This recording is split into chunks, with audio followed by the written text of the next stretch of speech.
Chapter 798. Wang Di's Weibo had gained more than 10,000 fans in a month, due to the 2 times he had attracted the attention of the internet. Although he could not compare to Poplar Fruit. Previously, Poplar Fruit had gathered millions of fans because he posted many photos of Kiki. He was still considered a popular person on campus. However, it was precisely because Wang Di's Weibo had not been updated for a long time that it had lost a lot of popularity. As a result, Wang Di held it in for an entire day and pondered for a long time before he finally posted a clarification Weibo that would not be easily misunderstood and criticized by others.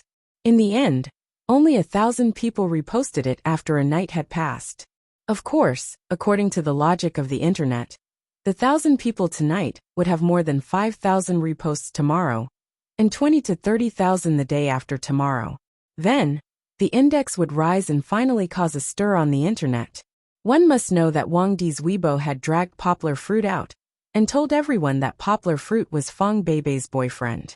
He told everyone not to believe the rumors on the internet. He also listed some of Poplar Fruit's great achievements and wanted everyone to understand how amazing Feng Beibei's boyfriend was.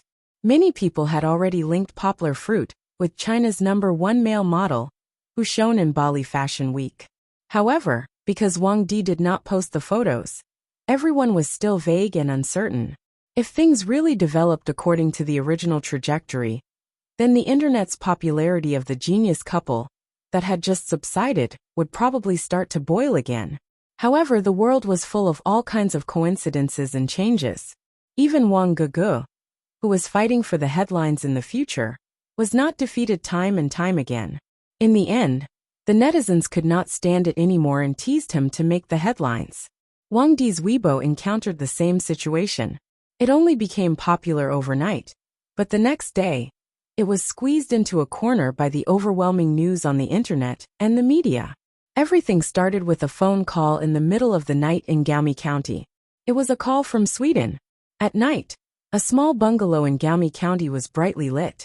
Then, Beijing also received the notice. That night, many people could no longer fall asleep. When it was close to dawn, almost all the major news media in the country were alarmed. The editor-in-chief personally wrote the article, and the typesetting that had already been sent to the printing plant was removed and replaced with new headlines. In the morning, Yang Guo was wiping Chi-Chi's mouth with a wet towel after drinking soy milk. Her mouth was covered with a layer of white foam. Her phone suddenly rang. The familiar Sky City startled Goldie, who was lying on the side and wagging its tail in boredom. Sigh. No. Before Poplar Fruit could stop it, Goldie happily jumped on the ground and ran to the sofa. It opened its mouth and bit Poplar Fruit's phone. Goldie. Poplar Fruit felt a headache as he watched the chubby Goldie run back and stand in front of him while wagging its tail. Poplar Fruit took back the phone from Goldie's big mouth, but it was already wet with Goldie's saliva. This guy didn't find the right way to curry favor. How could Poplar Fruit answer the phone?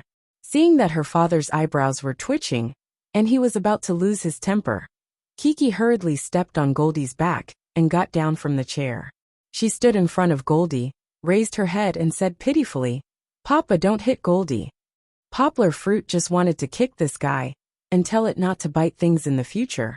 But Kiki stood in front of him, so he couldn't do anything. And at this time, the phone had been ringing for a long time. Poplar Fruit had to hold the phone with 2 fingers and answer the phone first. Poplar Fruit put it on speaker. While answering the phone, he wiped the phone with a tissue. It was a number he had saved a long time ago, but Poplar Fruit usually didn't want to disturb the old man. Previously, he would occasionally call him to ask questions about literature. In the past month, Poplar Fruit was too busy to take care of himself, so he didn't contact him. "Mr. Emo, hello." Poplar Fruit took the initiative to greet him with a smile. "Poplar Fruit. Haha, I don't want to chat with you anymore." Emo Yin seemed to be in a very good mood, and the sun was shining brightly in the morning. "Let me tell you a piece of good news." "Okay, I'm listening." Poplar Fruit smiled. "Yesterday Sweden called. In fact, the old man had been on the phone the whole morning, but every time, he couldn't help but be so excited that his voice trembled. "Poplar Fruit, you won an award." You really won an award. Sweden? Sweden. Poplar Fruit's eyes widened. He couldn't help but ask, Mr. Mo, the Nobel Prize in Literature? Is it true? It's true. Mo Yin laughed heartily. Professor Ma Yuan informed me personally. It's absolutely true. Congratulations, Poplar Fruit said with a smile. This is great news. The old man didn't need to be too modest in front of his friends. If he was happy, he would be happy. If he pretended to be calm, he wouldn't be modest but proud. He laughed heartily and said, Poplar Fruit. In fact, I'm calling to thank you. If you didn't help me with the translation, my work wouldn't have been able to enter the eyes of the judges. Many people thought that Mo Yin won the Nobel Prize in Literature because of sandalwood punishment. But that wasn't the case. The award was given to Mo Yin personally, which meant that he had used many of his excellent works to impress the judges. Mo Yin himself knew that this included Life and Death Fatigue, Frog, and a few short works translated by Poplar Fruit. Don't. Poplar Fruit hurriedly said respectfully, You won the award because of the excellence of your own work. When I translated it, I was so touched that I was in a mess. I don't dare to be greedy for credit for this. Of course. The old man smiled and said, You're a good kid. I asked Professor Ma Yuan, and he said that he didn't translate as well as you. That's because Professor Ma is being modest. Poplar Fruit didn't dare to be proud. He said, Professor Ma is an expert in China, and he's very accomplished. How can I compare to him? No matter what. The old man smiled and said, I, Old Mo, am not a pedantic person. When it comes to rewards, you and your friends in the Ministry of Foreign Affairs have helped me a lot. It's only right for me to say a few words of thanks. This is what we should do, Poplar Fruit said with a smile. In front of the national interest, Poplar Fruit was duty-bound to help. Compared to the two old men in the Ministry of Foreign Affairs, you, Poplar Fruit, are only in your early 20s this year, and you're already at such a level. Work hard, I have high hopes for you. The old man smiled and said, Continue to work hard in the future. The future belongs to you young people. Poplar Fruit smiled bitterly and said, Teacher Mo, please don't praise me anymore. If you praise me again, my butt will be raised to the sky. I still have a lot to learn from you. Chapter 799. Haha, you're such a humble kid. The old man laughed heartily. Didn't you always ask me for advice?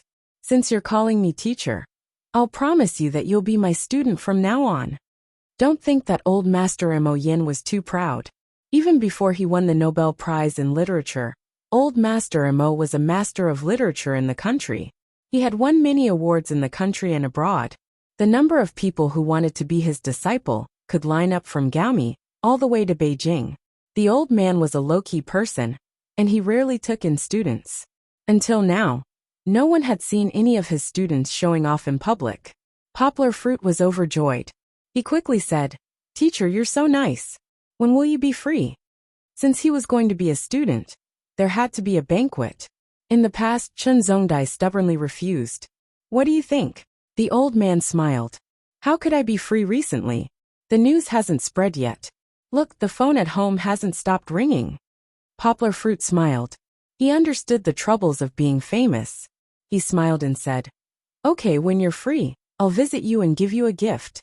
You can have a gift, but not a gift. The old man smiled. Oh right, do you have any plans for December? December? Poplar Fruit wasn't a high official, nor was he a celebrity. Why would he plan his schedule 2 months apart? Plus, it would be cold at that time. Poplar Fruit should still be at home. Poplar Fruit answered honestly, No. That's good. The old man smiled and said, Then hurry up and get a passport. In December I'll take you to Sweden. Poplar Fruit asked stupidly, Sweden? Award ceremony? I'll go too? Haha yeah. I'm looking for a Swedish translator. You did a good job last time, so I want you to help. The old man smiled and said, What's wrong? You don't want to translate for me for free? How could I not be willing? When Poplar Fruit heard this, he puffed out his chest and laughed. However, I'm a little puzzled. There should be a lot of people lining up to be teacher's disciple, right? Why would it be my turn? Poplar fruit didn't say it explicitly, but Grandpa Sheng understood that poplar fruit meant that the country would send someone to accompany him to the award ceremony. After all, it was such a big event. The honor of the country, and its people couldn't be missed.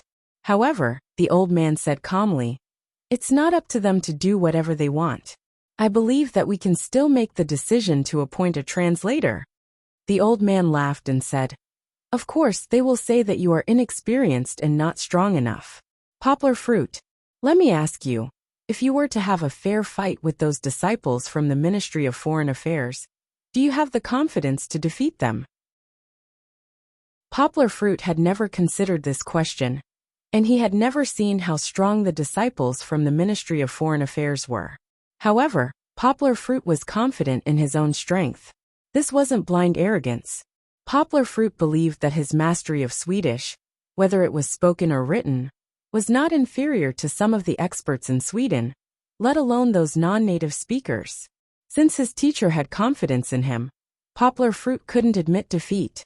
He took a deep breath and said word by word, "Teacher, don't worry. I have confidence." "That's good." Grandpa Sheng smiled with relief. "Then you should prepare early. We will go to Sweden in December." After the phone call, Poplar fruit glanced at Kiki and Gold.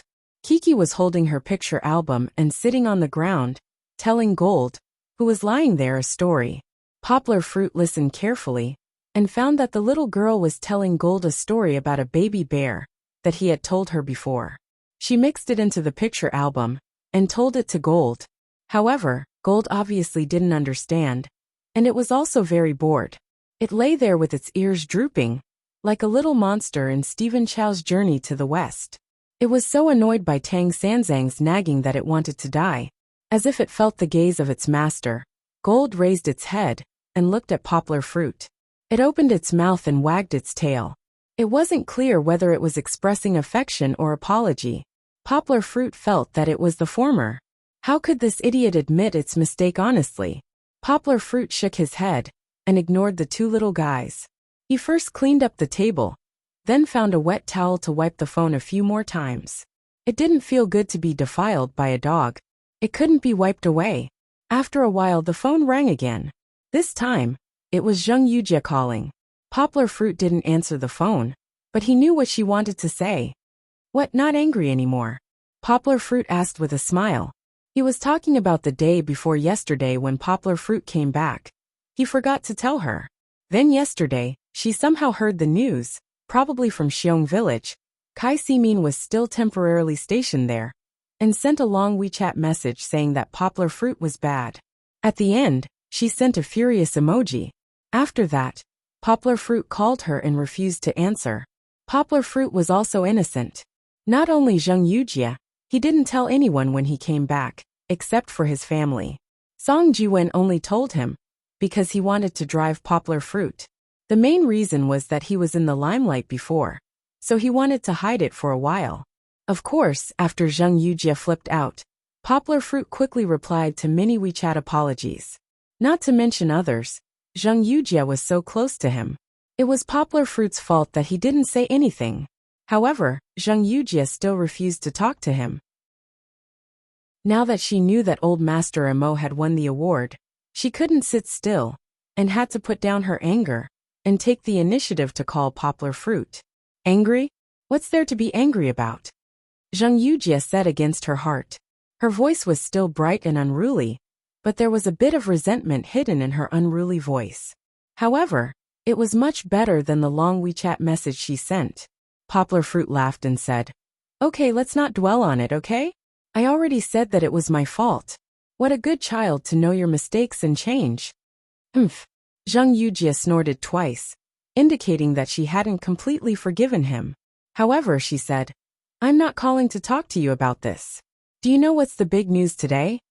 As expected, Poplar fruit laughed and said, "I know. The TV news today said that the sun rose from the west, causing the tides to be unstable. They strongly suggest that we stay at home and don't go anywhere. The earth is very dangerous." "Poplar fruit, you're messing around again," Zheng Yujie said angrily. She wanted to laugh, but thinking that she was still angry, she raised her voice slightly to cover her laughter. I'm talking to you about something serious. Do you still remember Mo Yen? Poplar Fruit chuckled and said, I remember. Teacher Mo Yen just called me. Poplar Fruit. Zheng Yujie finally flipped out. She didn't care about her image and shouted into the phone. Did you already know? Are you trying to make fun of me? Does everyone think that Poplar Fruit got his reputation by riding on someone's coattails? Little Han doesn't think so. Chapter 800. After messing around for a while, Zheng Yujie finally got down to business with Poplar Fruit. Only a short-sighted guy like Poplar Fruit would be ignorant and not notice the potential opportunity behind Teacher Mo Yan's award. If we immediately release Teacher Mo Yan's book on Amazon International Library, it will definitely be very popular. Zheng Yujie was furious with Poplar Fruit. She decided not to keep him in suspense and directly said to Poplar Fruit, It's rare to have such an opportunity. If we don't seize it, it will be a waste. The Nobel Prize attracts the attention of the whole world. Look at the winners of the Nobel Prize in literature every year. Don't their books instantly become popular, and their global sales increase greatly? Even after a few years, as long as people think of the Nobel Prize in literature, they will continue to buy their books. Zheng Yujie said. I understand. Poplar Fruit said. You want us to use Teacher Mo Yan's book to build the reputation of our publishing house, right? Poplar Fruit was not stupid. After Zheng Yujie's reminder, he immediately understood the relationship between the two. One had to know that the Nobel Prize in Literature was a golden signboard. After hearing that Mo Yan had won the award, those who had not read his books or did not know about him would want to search for him. As long as his books were on the market, there would definitely be a lack of attention. Zheng Yujie had never thought of making much money from Teacher Mo Yan. When she signed the contract with him, it was stated that if he won the award, the percentage of profits would increase by a certain amount. After deducting the channel fee, Teacher Mo Yan would get more than half of the profits. Of course, as long as the base was large enough, the publishing house could still make money. However, more importantly, they could earn enough attention from this.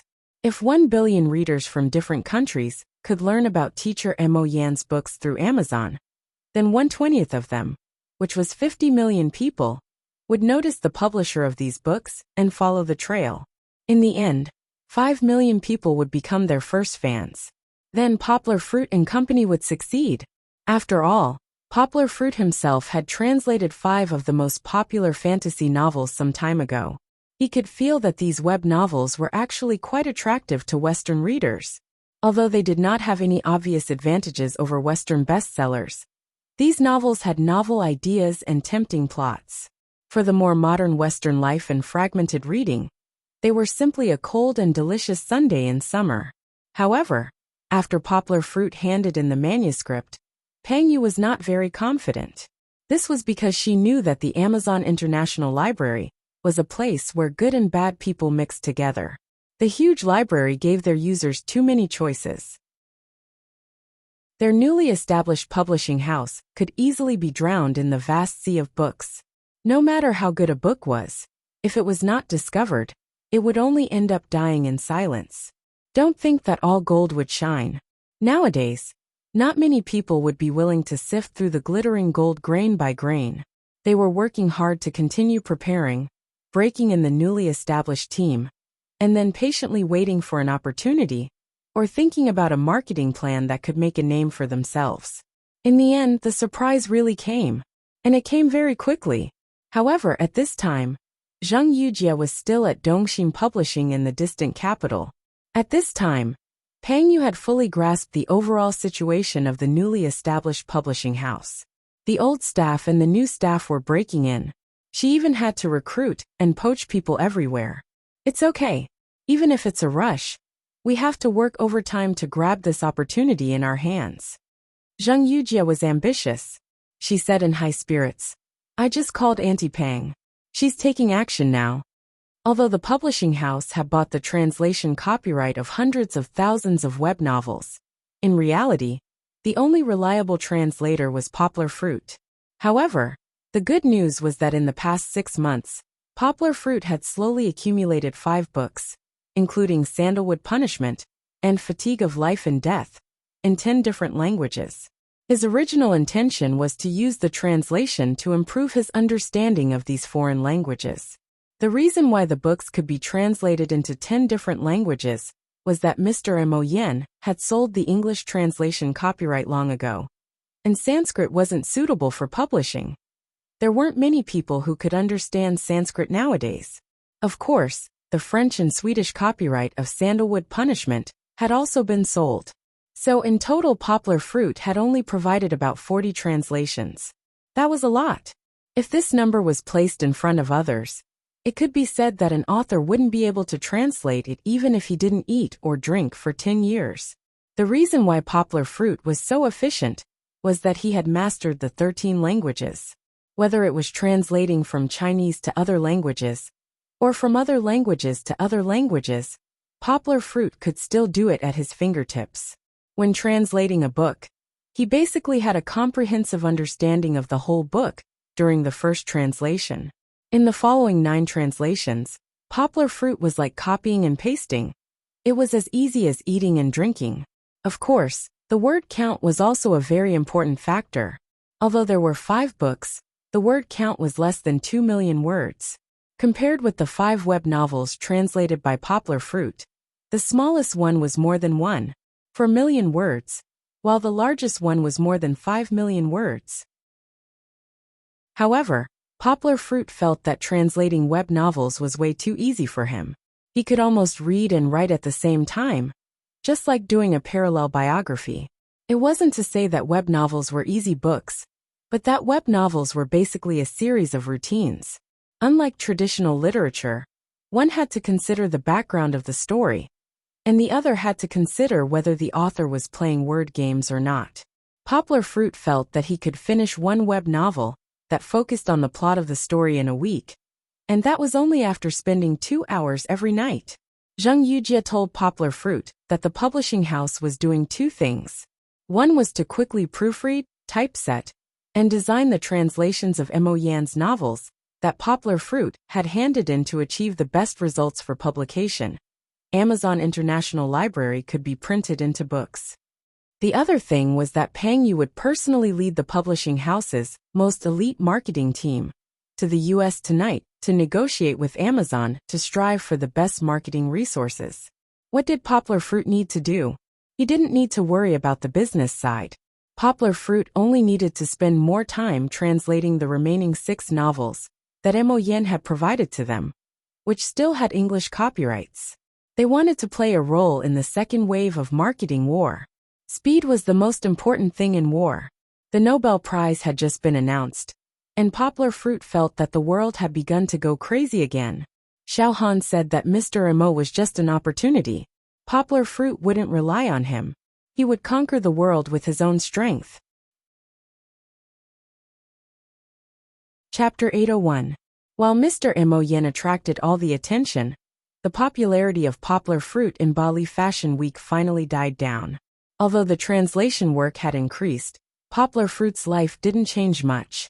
During the day, he still had time to read books, play with his gold, and play with his friends with Kiki. Sometimes, when Kiki was playing with Chun Zongdai's kids, he would go to the Student Activity Center to teach the kids in Xiong Village. Therefore, some people would ask, as a graduate student, doesn't Poplar Fruit need to attend classes? Indeed, he didn't need to. Poplar Fruit was no longer an ordinary student. Not only Chun Zongdai, but the other teachers in the school also thought so. If they really wanted Poplar Fruit to attend their classes, they wouldn't want to. Damn it. You're better than me. Aren't you trying to ruin my reputation by attending my classes? Therefore, Poplar Fruit was given special permission by the school. He didn't need to attend classes like the other students. He only needed to take the final exam. If he scored more than 80 points, the credit would be his. That's right. For Poplar Fruit, there was no such thing as passing with 60 points. The next day, Poplar Fruit started to feel bored in the teacher's dormitory. Unlike Kiki, he didn't want to go out, but Fong Beibei wouldn't come back until the next day, so there was no one to talk to. Poplar Fruit worked as a translator for a couple of hours, so he felt that he needed to go out and have some fun. Therefore, he drove to Song Jiwen's place. It was the weekend. He was supposed to go to Chen Anlin's new Tai Chi dojo. Song Jiwen and her had been working on the renovation of the dojo. However, Poplar Fruit didn't want Kiki to smell the formaldehyde. So he told them to come back early and have dinner together. Wait! Yanggua stood at the door and stopped Song Jiwen, who was about to rush into the private room, with a smile. Have you taken a shower? Let me see if there's any scent left. Do I even need to smell it? Song Jiwen had been warned by Poplar Fruit to remove the smell before coming over. He said angrily, Look, my hair is still wet. Can't you see that I'm taking a shower? Poplar Fruit chuckled. Your hair isn't dry yet. Let's go outside and dry it before coming back. Song Jiwen rolled his eyes and punched Poplar Fruit hard. He knew that Poplar Fruit wouldn't feel pain. Then he said, Get lost. Could it be that in lawn, you want to go up and sniff too? Poplar Fruit laughed. He felt that Song Jiwen had been hanging out with Chen Anlin recently. He had even learned a lot of northern dialects. Chen Anlin said seriously, Brother Yang, it's nothing. He's doing it for Kiki. Song Jiwen was speechless. He glanced at Chen Anlin and said, Miss, I'm helping you, okay? I say, old Gua, don't mess around. She committed a serious crime of harassment. Hey! Chen Anlin pushed Song Jiwen away. Song Jiwen couldn't resist. Chen Anlin said boldly, I don't care. Why do you care? Seeing Song Jiwen's depressed look, Poplar Fruit smiled and said, Okay, I was just joking with Mosquito. Don't take it seriously. Why would I touch you? Back in the private room, Kiki and Goldie each occupied a chair. Kiki was still sitting high in the child seat. Her four eyes looked at them as they walked in. Song Jiwen whistled. And then Poplar Fruit saw Goldie jump down from the chair and run up. Song Jiwen took out a bag of dog biscuits and stuffed 2 into Goldie's mouth. Poplar Fruit looked speechlessly at Song Jiwen's proud look. He seemed to be saying, See, I'm more popular than you, the owner. Poplar Fruit snatched the dog biscuits from Song Jiwen's hand and scolded. Mosquito, don't feed him. I've been trying to help him lose weight recently. Look at how fat he has become after being with you for a month. What do you mean fat? This is clearly healthy, okay? Song Jiwen looked at Poplar Fruit with disdain and asked Chen Anlin to sit down. He continued, Don't you think the color of Goldie's fur looks a lot better? Puppies in the growth stage need to eat more and have enough nutrition. It was right to have enough nutrition, but Goldie was obviously overnourished. Poplar Fruit didn't want to see a fat ball running with small steps in the future. That was really too ugly. Unlike Goldie, Kiki didn't have much to say to Song Jiwen. Instead, she liked to be held by sister Song Jiwen and chatted with her about her interesting experiences abroad. This was a historical record. When Kiki was younger, Song Jiwen liked to secretly eat the delicious food that the Poplar Fruit made for Kiki. From then on, Kiki hated him in her heart. Sister Anlin. Kiki clung to Chen Anlin's head and whispered in her ear, Can Kiki go home with you to play? Okay, sister welcomes you very much. Chen Anlin laughed and said, Welcome what? Poplar Fruit's ears were very sharp, so he asked curiously. Oh, Kiki reached out and covered half of Chen Anlin's mouth. She anxiously said coquettishly, Sister Anlin, don't tell Papa. That won't do. Poplar Fruit pulled a chair over with a smile and said, Kiki, be honest. What are you hiding from Dad again? Kiki pouted for a while, then said shyly, Kiki wants to go to Uncle Mosquito's house to watch TV. What TV? Chen Anlin laughed and said, Kiki, tell sister. What program do you want to watch?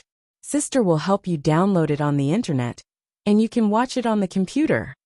Kiki's eyes lit up. Holding Chen Anlin's hand, she nodded happily and said, Kiki likes to watch Pleasant Goat. Don't. Poplar Fruit laughed and said, Anlin, don't listen to her. I'm trying to reduce Kiki's time to watch TV and the computer. Foreign education for children emphasizes that children should participate in more creative and imaginative activities instead of watching TV every day. Before returning to China, Poplar Fruit had communicated with Linda. She was a full-time mother and often attended some children's education classes. She told Poplar Fruit that research showed that if children watched TV for more than 1.5 hours a week, they would learn to play the roles on TV, and their imagination would be hindered. In fact, hands-on games like drawing could stimulate children's creativity and have a good effect on their intellectual development. If Kiki was not too young, Poplar Fruit was prepared to let her play some hands-on games like sewing dolls by herself. Deeply understanding his previous mistakes, Poplar Fruit, as a parent, bought a lot of parenting books from abroad. He read the books and made notes. And then Fong Beibei watched him translate and summarize the main points, urging him to continue working hard to be a qualified father. Chapter 802. Poplar Fruit and Song Jiwen were chatting about each other's recent situation while eating.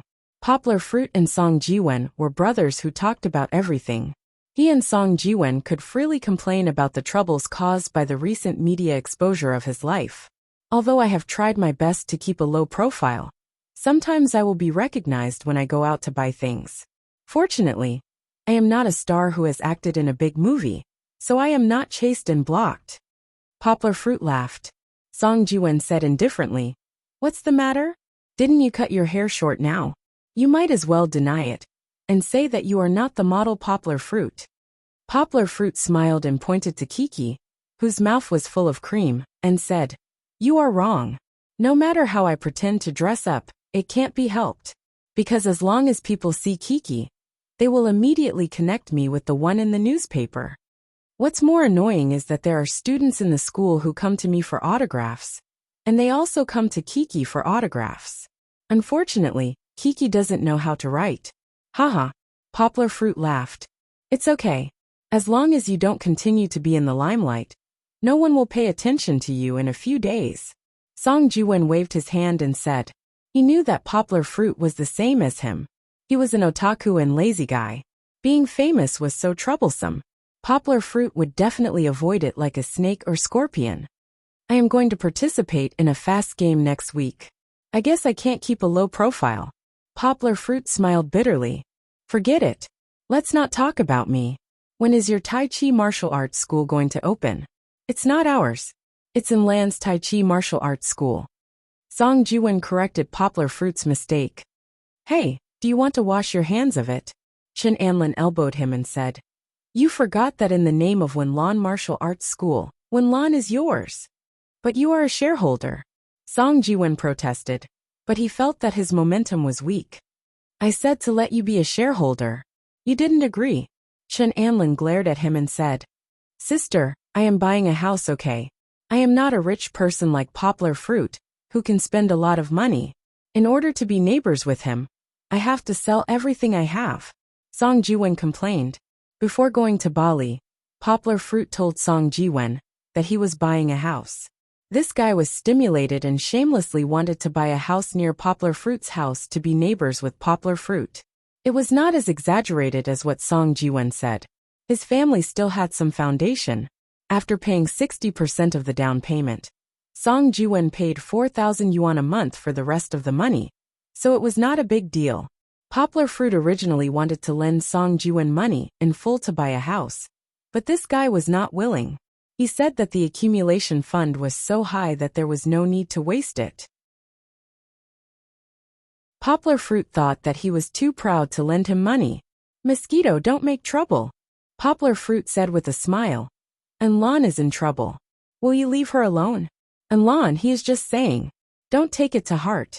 This guy is just stubborn." "I know," Chen Anlin said with a smile.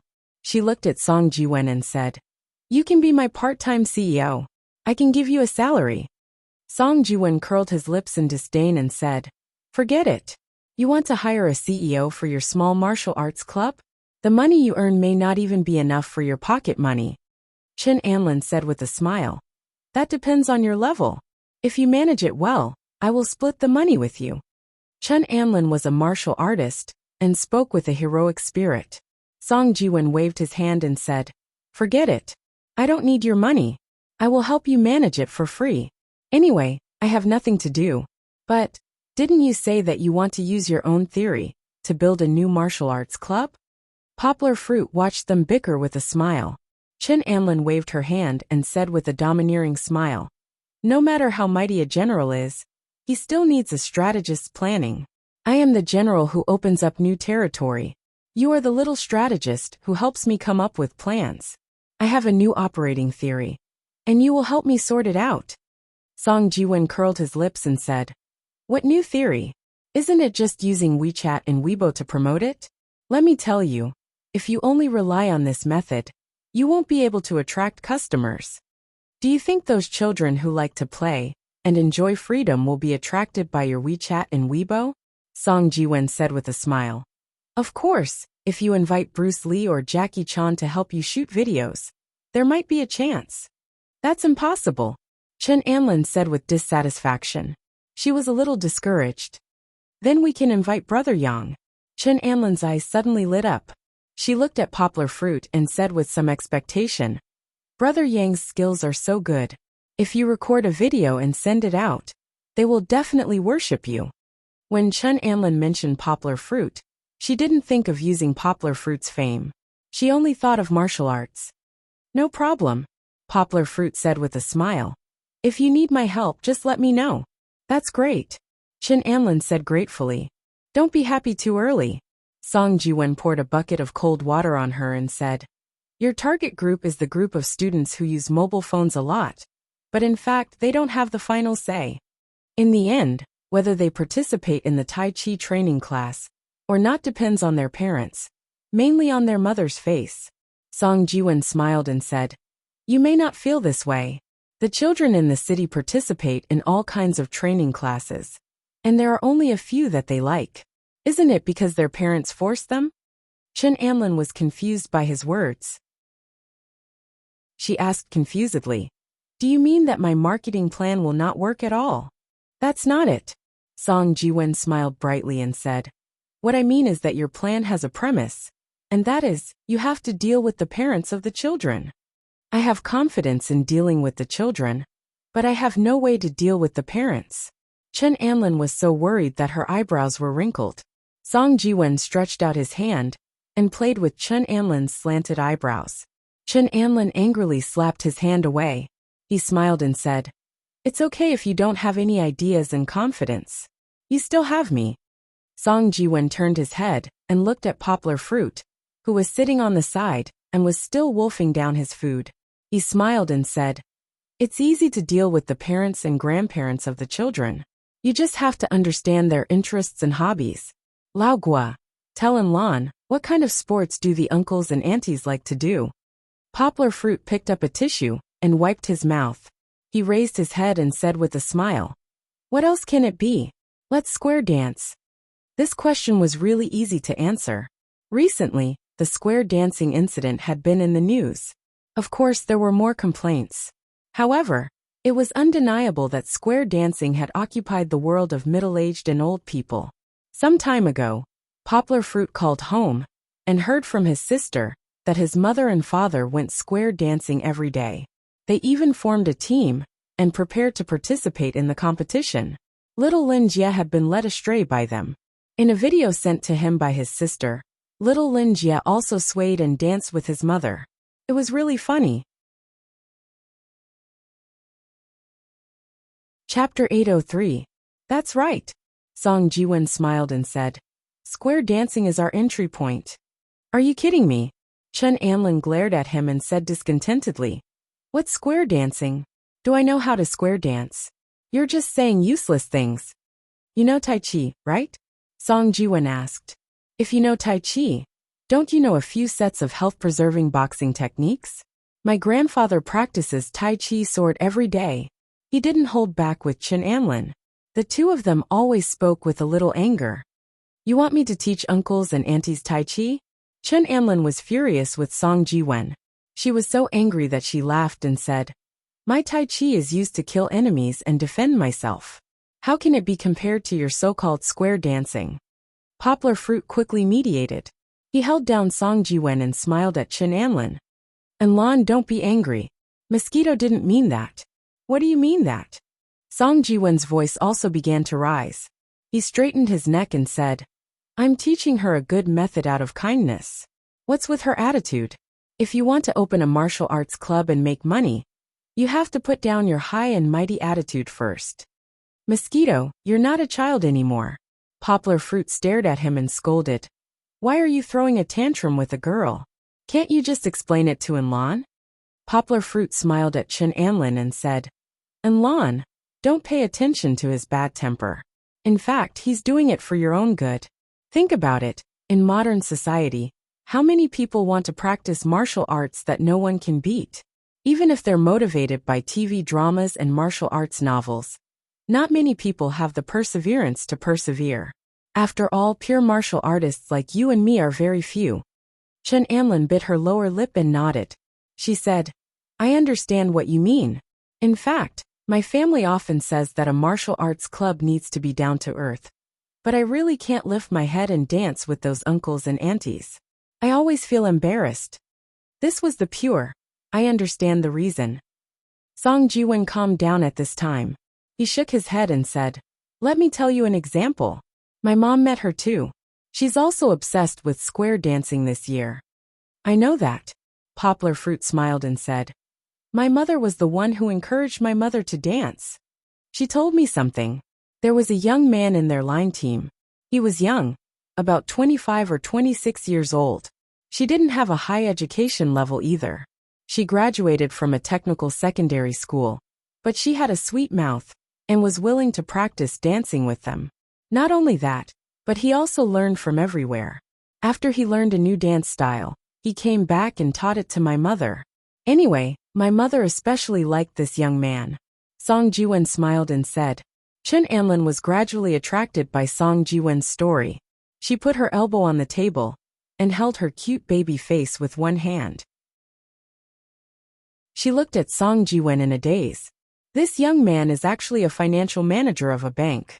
Don't underestimate him. He started off by selling credit cards and worked his way up to this position step by step. Song Jiwen laughed. His main purpose of square dancing is to expand his customer base. Because of trust, many aunties in my mother's line dance team are willing to pay for his financial products. Song Jiwen smiled and said, Pay attention, he's not a swindler. Aunties nowadays are not that stupid. They can tell if it's for their own good or if it's for their own money. When that young man was promoting financial products, he was sincerely analyzing it with them and choosing financial products for them to make money. The main problem is, isn't it the same no matter who they buy the financial products from? It's better to buy from this young man who is familiar with them and knows that he has a good heart. Song Jiwen said. Poplar Fruit nodded and smiled. Then isn't his performance super good? Poplar Fruit knew that his godparents lived in a high-end neighborhood. Those aunties who did line dance must be rich. Yes. Song Jiwen smiled and said, Just this year, a conservative estimate, he pulled in 30 million. Poplar Fruit nodded and said, He did dig up a gold mine. Haha, to be honest, those aunties and uncles who do line dance are really rich. They have time and money. I don't mean for Enlon to rope in these aunties and uncles to cheat money. Song Jiwen explained. I'm just saying that if Enlon has a good relationship with the aunties and grandparents near our martial arts center, then through the attractiveness of our martial arts center, they will be very willing to send their children to study here. Moreover, if anyone mentions Wenlan Martial Arts Center, someone will immediately say, Oh, isn't it opened by that beautiful and well-behaved little girl? I've seen her before. She's a young master who really knows Kung Fu. It's definitely right to ask her to learn Tai Chi. Song Jiwen smiled. Chen Anlin said hesitantly, But I don't know how to do it. She understood the psychological needs of children of her age or younger. She was completely confused about the older aunties and uncles. It's okay. Poplar Fruit patted Song Jiwen's shoulder and said with a smile, Mosquito will help you. This guy has the sweetest mouth. He's the best at deceiving aunties and uncles. Song Jiwen glanced at Poplar Fruit, who had no sense of loyalty, and pushed him into the fire pit. But he didn't refute. He nodded and said, Yes, don't worry. I'll give you some advice. Actually, I had this idea when we were choosing the location. Also, I can take you to ask my mother. She dances line dance every day. She can teach you how to get into this group. Chen Anlin's face turned red. She stammered and did not say anything. Poplar Fruit said excitedly, I can help too. Recently, I've been studying how to create my own martial arts. Later, I'll find some health-preserving boxing to study, and see if I can combine it with Tai Chi to create an easy-to-learn health-preserving Kung Fu. After returning, he did spend some time on martial arts. Kiki's Bemben Fist was a semi-finished product. Poplar Fruit wanted to further improve it and create a simple self-defense Kung Fu. Then he would teach it to the children in Xiong village. Song Jiwen nodded and said, "Yes, indeed, we should prepare for both sides. In the martial arts center, we will teach real Kung Fu. Outside, we will teach the uncles and aunties some easy-to-learn health-preserving Kung Fu. Laogua, can you see if you can combine it with square dancing? If this Kung Fu has a clear sense of rhythm and toxicity, it'll be even better," Song Jiwen said with a smile. How did the hottest ethnic style line dance become so popular? Isn't it because their rhythm is too good? Isn't that too difficult? Chun Amlin felt injustice for Poplar Fruit. Poplar Fruit said with a wry smile, "I can only say that I'll try my best. For a guy like him who was born unable to find the rhythm, it was almost impossible for him to integrate the rhythm of line dance into his newly created Kung Fu." However, Poplar Fruit still agreed. He was thinking that when the time came, he would bring Fong Beibei, who sang very well, to study it together.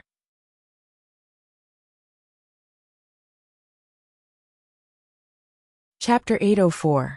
There was good news from the United States. The marketing team led by Pang Yu's aunt had a smooth negotiation with Amazon. Amazon was very happy that their publishing house was willing to use their platform to publish this year's Nobel Prize in Literature winner's novel. They promised to provide a lot of recommendation resources. However, Pang Yu's aunt was still not satisfied. She did not make a move and continued to negotiate. She wanted to get more promises that would help the publishing house's future development. This had nothing to do with Poplar Fruit. He was very happy today, because Fong Beibei had finally returned from home. Poplar Fruit still drove to pick up his girlfriend. This time, because Fong Beibei's mother sent Fong Beibei to the bus, Poplar Fruit did not wait for her near her home. Instead, he drove to the bus stop in front. After Fong Beibei got on the bus, she got out at the next stop. "Sister Beibei." "Papa, Sister Beibei is over there." Kiki and Goldie were playing in the back of the car. Suddenly Goldie barked twice. Kiki subconsciously raised her head to look out of the car. She happily patted the car window and barked at her father in front. Poplar Fruit had been waiting for a long time. He was scrolling through Weibo with his phone.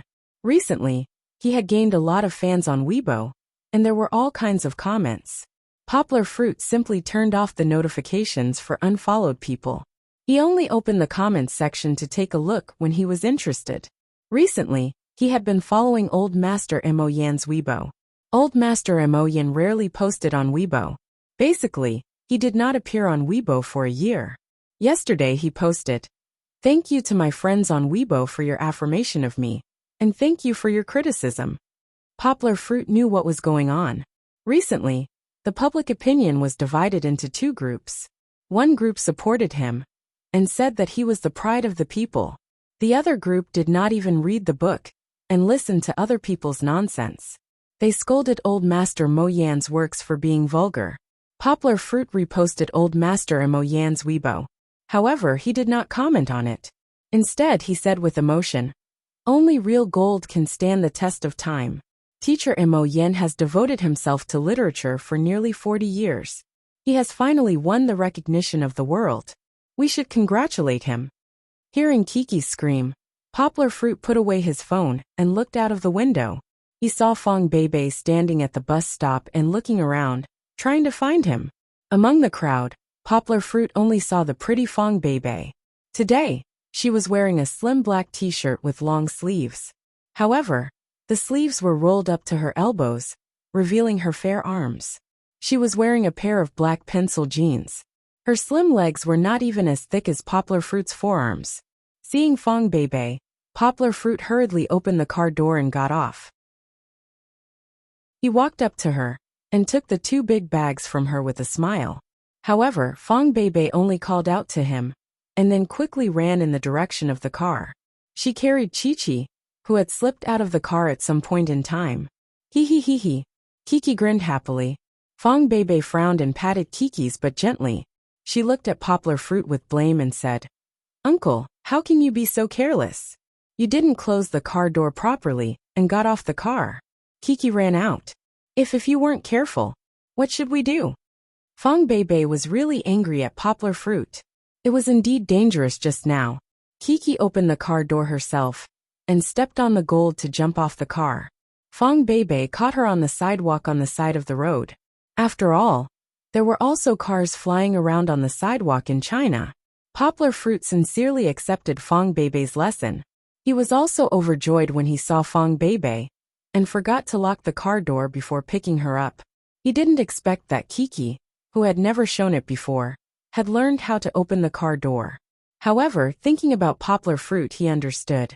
As early as half a year ago, Kiki knew how to open the door. What was so difficult about learning how to open the car door? It seemed like he really had to be careful of Kiki in the future. Being too smart wasn't necessarily a good thing.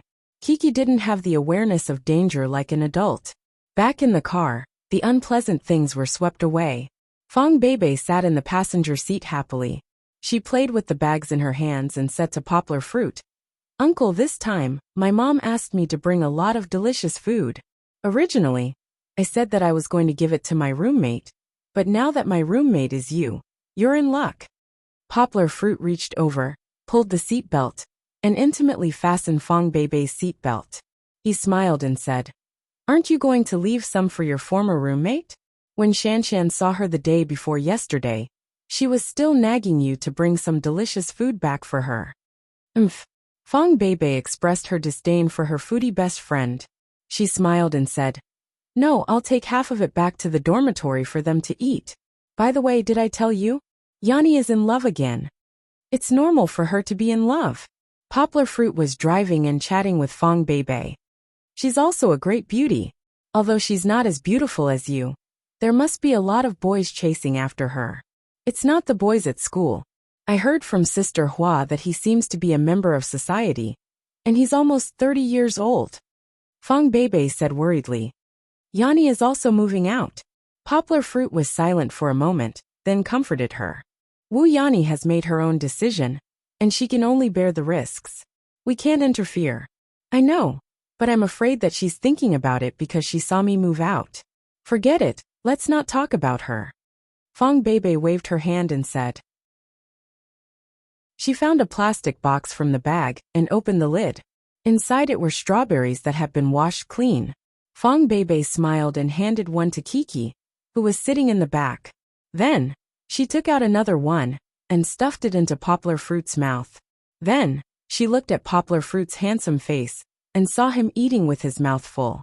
She smiled and asked, "Is it delicious? I picked and washed it myself." "It's so sweet." Poplar Fruit smiled and praised. "You should eat it too. Where did you pick it?" "There's some in my uncle's field." Fong Beibei didn't eat it herself, but when she heard Poplar Fruit say that it was delicious, her eyes curved into beautiful crescents. She took out another one and fed it to Poplar Fruit's mouth. "What other delicious food did you take?" "I smell spicy." Poplar Fruit smelled a strong fragrance and asked curiously, "There's also chestnuts and peanuts." "Spicy, that's crayfish." Fong Beibei happily opened the lid of a food container, revealing the bright red and beautiful crayfish inside. They were all stir-fried. She even brought it to Poplar Fruit's nose and let Poplar Fruit smell it. "Does it smell good?" Poplar Fruit, of course, nodded and praised. "It smells good. Your mother's cooking is very good. The crayfish is very delicious." As a non-professional chef, he could smell the heat of this dish. "Then I'll keep this. When we go back, I'll give it to you and Kiki to eat." Fong Beibei happily closed the lid. "Kiki doesn't eat spicy food. Have you forgotten?" Poplar Fruit reminded. At this time, Kiki's muffled voice came from the back seat. No, Kiki doesn't want spicy food." It turned out that the little girl immediately covered her mouth and nose when she smelled the spicy food. Chapter 805. With a woman in the house, the atmosphere was much better. After picking up Fong Beibei, Poplar Fruit rolled up his sleeves and ran to the kitchen to wash the vegetables that he had bought earlier. Fong Beibei wanted to help him, but Poplar Fruit said that it was a happy occasion for her to come back today, so he didn't want her to be tired. Thus, he chased her to the living room to play with Kiki. The kitchen was steaming. Poplar Fruit looked outside and saw the smiles on their faces. He felt extremely happy, even when he became famous in Bali, and almost everyone revolved around him. He was not as happy as he was today. In order to welcome Fong Beibei, Poplar Fruit cooked 5 dishes, including 3 meat and 2 vegetable dishes. In addition, there was a pot of fish head soup that was as fragrant as milk. Today's dinner could be said to be a little too sumptuous. After all, including Kiki, there were only 2.5 of them. Oh, Fong Beibei imitated Kiki's coquettish nasal voice. She held onto the chair and said to Poplar Fruit, "Uncle, are you trying to fatten me up? You eat fish and meat every day at home, but you still cook so many dishes when you come back." "Yes, I'll fatten you up." Poplar Fruit stood in front of Fong Beibei. He placed his hands on Fong Beibei's bony shoulder blades and gently stroked them. He smiled and said, "You're so beautiful. If I don't fatten you up, I won't be at ease." Fong Beibei hadn't responded yet. Kiki stood on the chair and waved with one hand.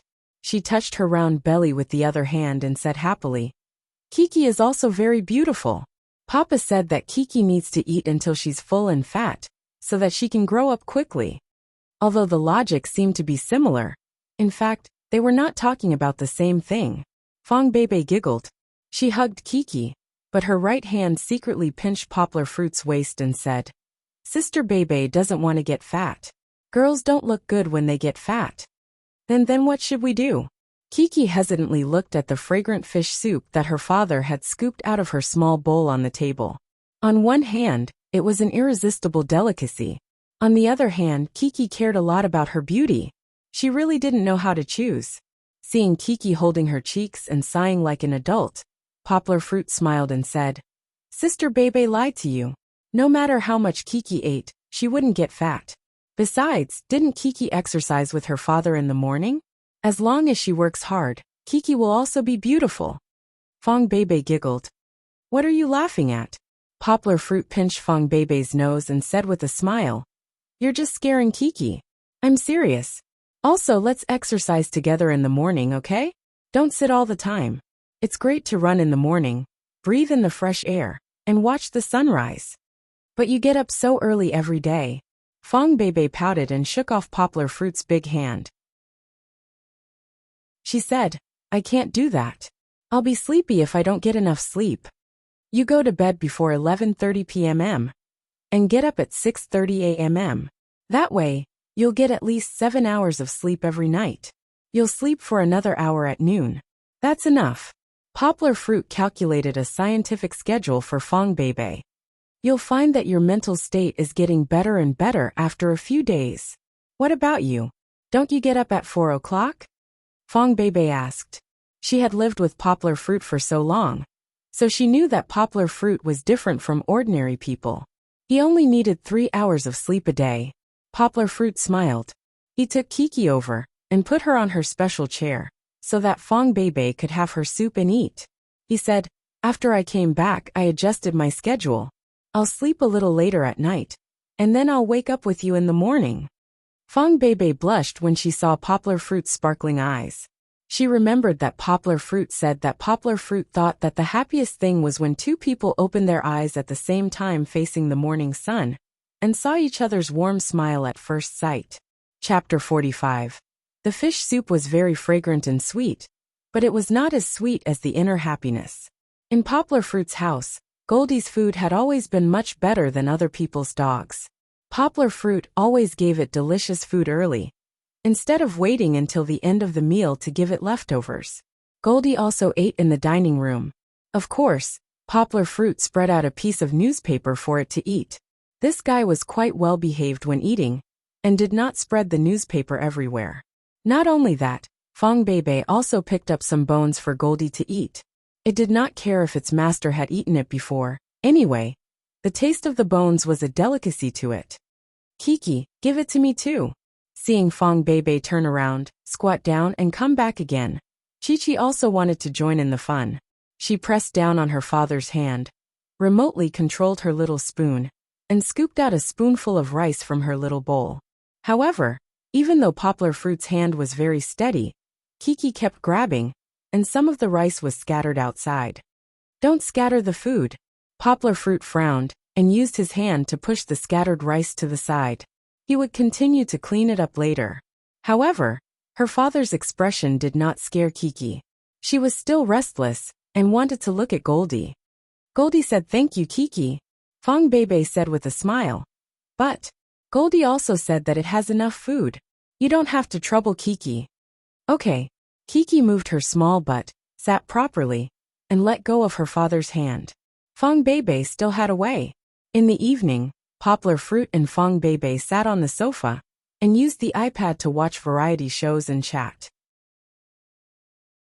When they talked about the few days that Fong Bebe had been home, Poplar Fruit smiled and asked, "Oh yeah, after you went back, did your father mention that matter again?" Fong Bebe curled her lips and said helplessly, "Yes. It was so annoying.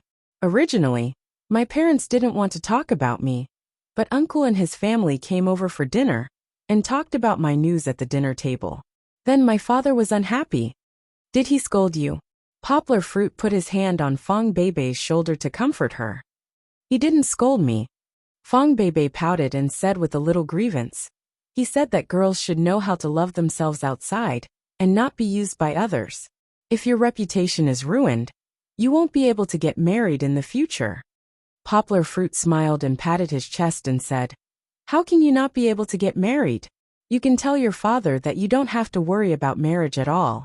Poplar Fruit has been waiting there for a long time, waiting to marry your daughter." "Who said I'm going to marry you?" Fong Bebe shyly pushed Poplar Fruit's chest and smiled. "If I really told him, then my father would definitely come after you with a broom." "No way. I think I should be quite popular with father-in-law." Poplar Fruit smiled. "Don't say that." Fong Bebe straightened up and grabbed Poplar Fruit's mouth. She looked into Poplar Fruit's eyes. Although she was smiling, there was still some worry in her eyes. Poplar Fruit understood that Fong Bebe had always been worried that her father wouldn't be able to tolerate the fact that she had a daughter. Therefore, she didn't know how to hide her relationship with Poplar Fruit. "Baby, don't be afraid." Poplar Fruit gently kissed Fong Bebe's mouth and said, "You have me. No matter how difficult the future is, I will try my best to get your family's approval."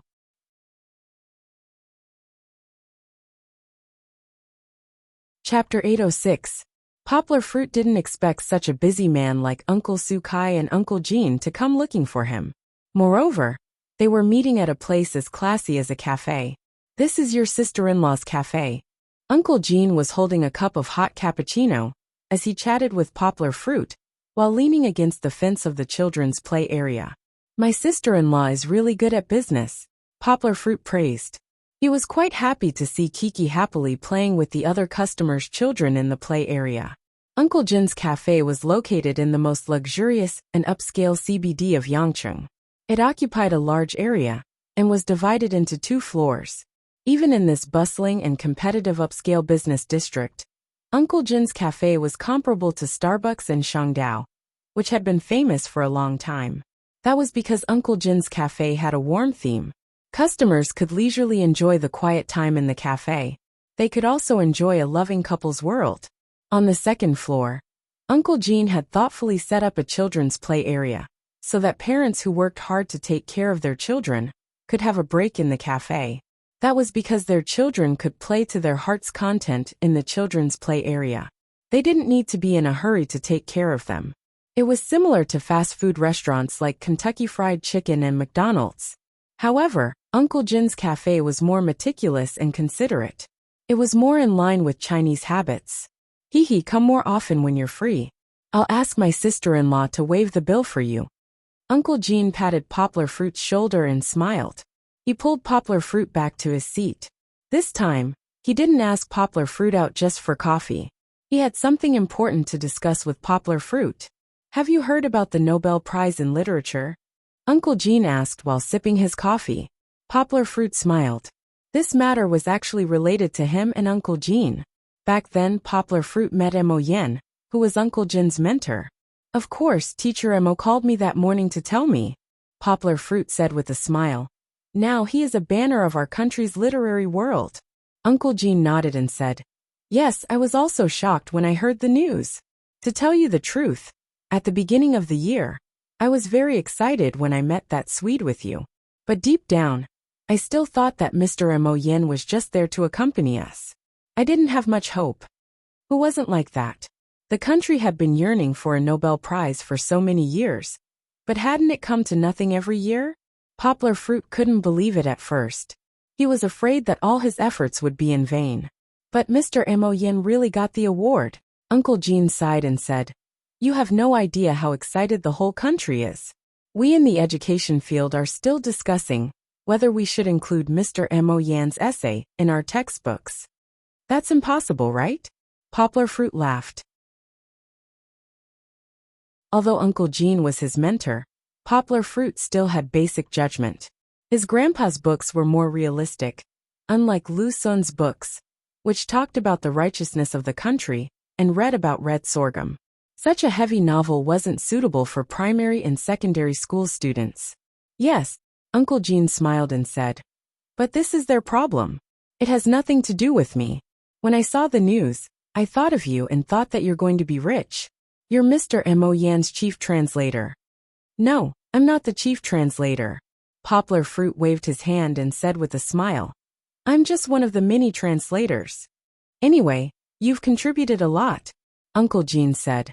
"I asked you to come here today to talk to you about something else. In the past 2 years, the education field in Guangdong province has been mediocre. We didn't get any awards in the country. You might not know this since you're in school, but as the leaders of the education department, we're under a lot of pressure." Uncle Jean said with a bitter smile, "We can't raise our heads without any awards year after year." Poplar Fruit had an ominous feeling. He looked at Uncle Jean nervously. "When I saw the news about Mr. Mo Yen, the first person I thought of was you." Uncle Jean looked at him with bright eyes and said, "Later, I checked on the internet and found that I was really ignorant. You're already a celebrity. That's all in the past."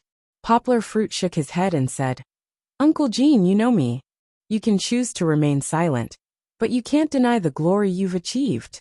Uncle Jean's eyes flashed with a trace of slyness. He smiled and said, "The first male model in the country, your performance at the Bali Fashion Week shocked the world. You also know famous people like Beckham and Leon. You even designed a card game that's said to be popular all over the world." "Let me correct you," Poplar Fruit said. "My girlfriend and I designed that game together, and we only designed the first version. It was Blizzard that perfected it and carried it forward. We didn't play a big role in it, as you said." "Haha," Uncle Jean waved his hand and said, "That's not important. I haven't finished yet. Before I came to you, I contacted Higashiyama University and got to know you better. You're fluent in 13 foreign languages, and you're currently studying for your master's degree. In fact, you've already started to work as a teaching assistant. So, I want to ask you something."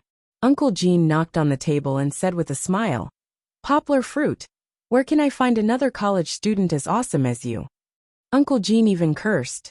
It was obvious that he admired Poplar Fruit very much. "Ha ha ha." Poplar Fruit laughed embarrassedly. He scratched his head. How could he praise himself? Poplar Fruit knew that Uncle Jean didn't just want to praise himself. He asked embarrassedly, "Uncle Jean, just tell me directly. What do you need me to do?" "I don't need you to do anything." Uncle Jean smiled and took a sip of coffee. Poplar Fruit was confused by him. And then he said, "I just want to inform you. Wait for next year's award. As for other things, our office will communicate with your university." "Award? What award?" Poplar Fruit was really puzzled. "The top 10 college students in the country." Uncle Jean laughed and said, "Don't even think about the top 10 outstanding young people. None of them are young people. They're all old men in their 40s or 50s. Poplar Fruit also wanted to win awards. However, what he wanted was not this kind of fame, but professional awards such as the Nobel Prize, the Northern Light Literary Translation Prize, and so on. "I know you're absent-minded, but don't be unhappy." Uncle Jean knocked on the table and said with a smile, "Winning an award is not a big deal for you. Why are you hesitating? Besides, after you win an award, Everything you do in the future will be much smoother. Poplar Fruit was stunned for a moment. The long-distance education that he had been working hard on flashed in his mind. However, before he had time to think about it, Poplar Fruit heard noises coming from the children's play area. Among them, there was Kiki's crying.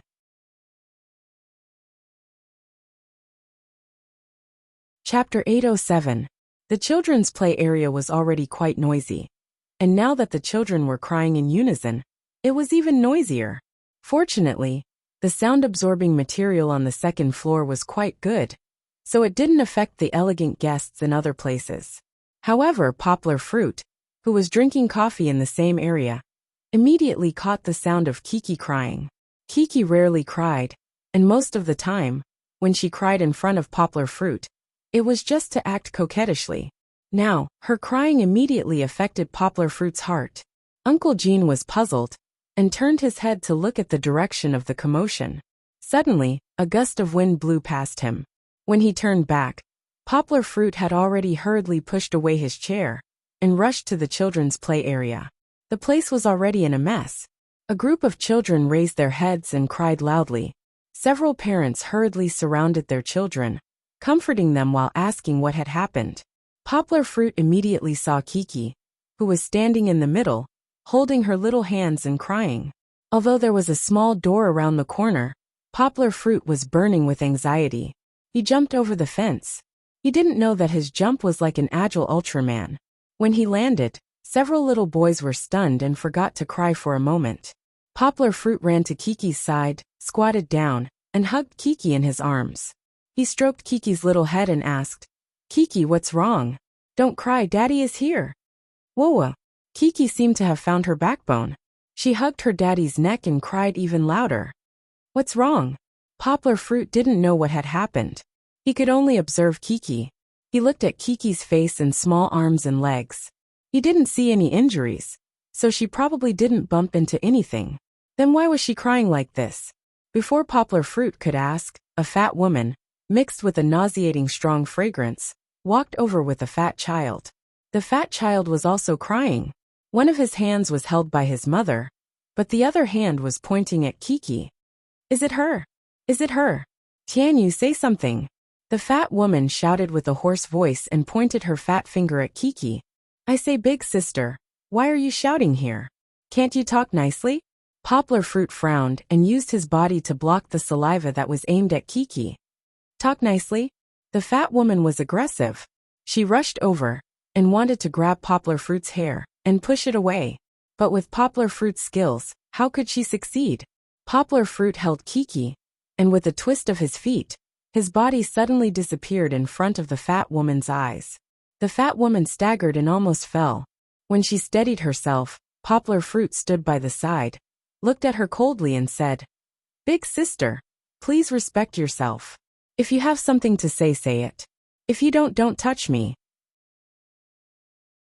The children and parents in the children's play area who were crying just now dispersed, leaving the center where Poplar Fruit and the others were fighting. However, they didn't leave, but stood at the side and watched in confusion. So tall. Someone couldn't help but exclaim. When Poplar Fruit squatted down, the fat woman didn't notice, but now that Poplar Fruit stood up, she found that she had to look up at Poplar Fruit, and her neck had to be raised high. Poplar Fruit's eyes made her feel a little timid. However, in the end, she still lived like a princess. She felt that her mental state was a little embarrassing. The fat woman waved her arms like waves and shouted crazily. You're still asking me why? Isn't it because you, a loser, allowed you to hit my son? She was cursing, and vulgar Cantonese poured out like garbage. Hearing this, many parents frowned and covered their children's ears. Poplar Fruit also covered Kiki's ears and said unhappily, Miss, watch your mouth. The way he addressed her had changed, and Poplar Fruit was already very impatient with her. Hearing the anger in Poplar Fruit's tone, the fat woman also exploded like a barrel of gunpowder. She pointed at Poplar Fruit and cursed, and her words were very unpleasant. It was so annoying that Poplar Fruit really wanted to use tape to seal her mouth, but he only used his arms to cover Kiki's ears, so that she wouldn't be polluted by this garbage. Please don't be unreasonable. Poplar Fruit frowned. and while she was panting he said, "Why do you say that my daughter hit your child? God's will. Come here." The fat woman pulled her son over, pointed at his left eye, and said angrily, "Evidence, I'll give you evidence." Poplar Fruit saw that her son's left eye was a little red, not from crying, but as if he had been punched. But was this really done by Kiki? Poplar Fruit knew that although his daughter was more playful and lively, but in reality, this little fellow was very kind-hearted. There were so many brats in Xiong village who fought every day, and Kiki was always the one who ran over to mediate. "Gods will tell me who hit you." The fat woman pulled her son, and her action was very big. Luckily her son was also chubby, otherwise he would have fallen down. "It's her. Mummy, help me hit her." That fat boy called Gods will also thickened his neck, and pointed at Kiki as he shouted. He looked at Kiki's eyes with some fear, and even tears seemed to be swirling in his eyes. The fat woman stood there arrogantly, and even rolled up her sleeves. Poplar Fruit glanced at her, and ignored them. He gently lifted Kiki's tear-stained bangs and asked softly, "Kiki, come, tell Daddy, why are you crying?" Kiki sobbed and choked with sobs. "Big brother is crying." "Then why is Big Brother crying?" Poplar Fruit understood. Perhaps, like other children, Kiki saw others crying sadly, and she was infected by it. Because Kiki was careless and accidentally hit Big Brother. Sob, sob, sob, sob. Kiki cried sadly again. Look, look. The fat woman was very proud, and she walked up arrogantly, pointing at Kiki's face and saying, "One look and I can tell that you are a vixen now, and a vixen in the future. It must be that our family's God's will is unwilling to play with her, and is still pestering her. I'll beat you to death." Not only did she scold her, she even touched her. Poplar Fruit's face darkened, and he reached out to press on the fat woman's face, and pushed her to the side, and roared like a bolt from the blue, "Get lost. Is it my daughter's fault? This is not conclusive yet." Poplar Fruit said angrily, "But no matter who is right or wrong, the adults should take responsibility for the children. Don't point your pig hand at my daughter."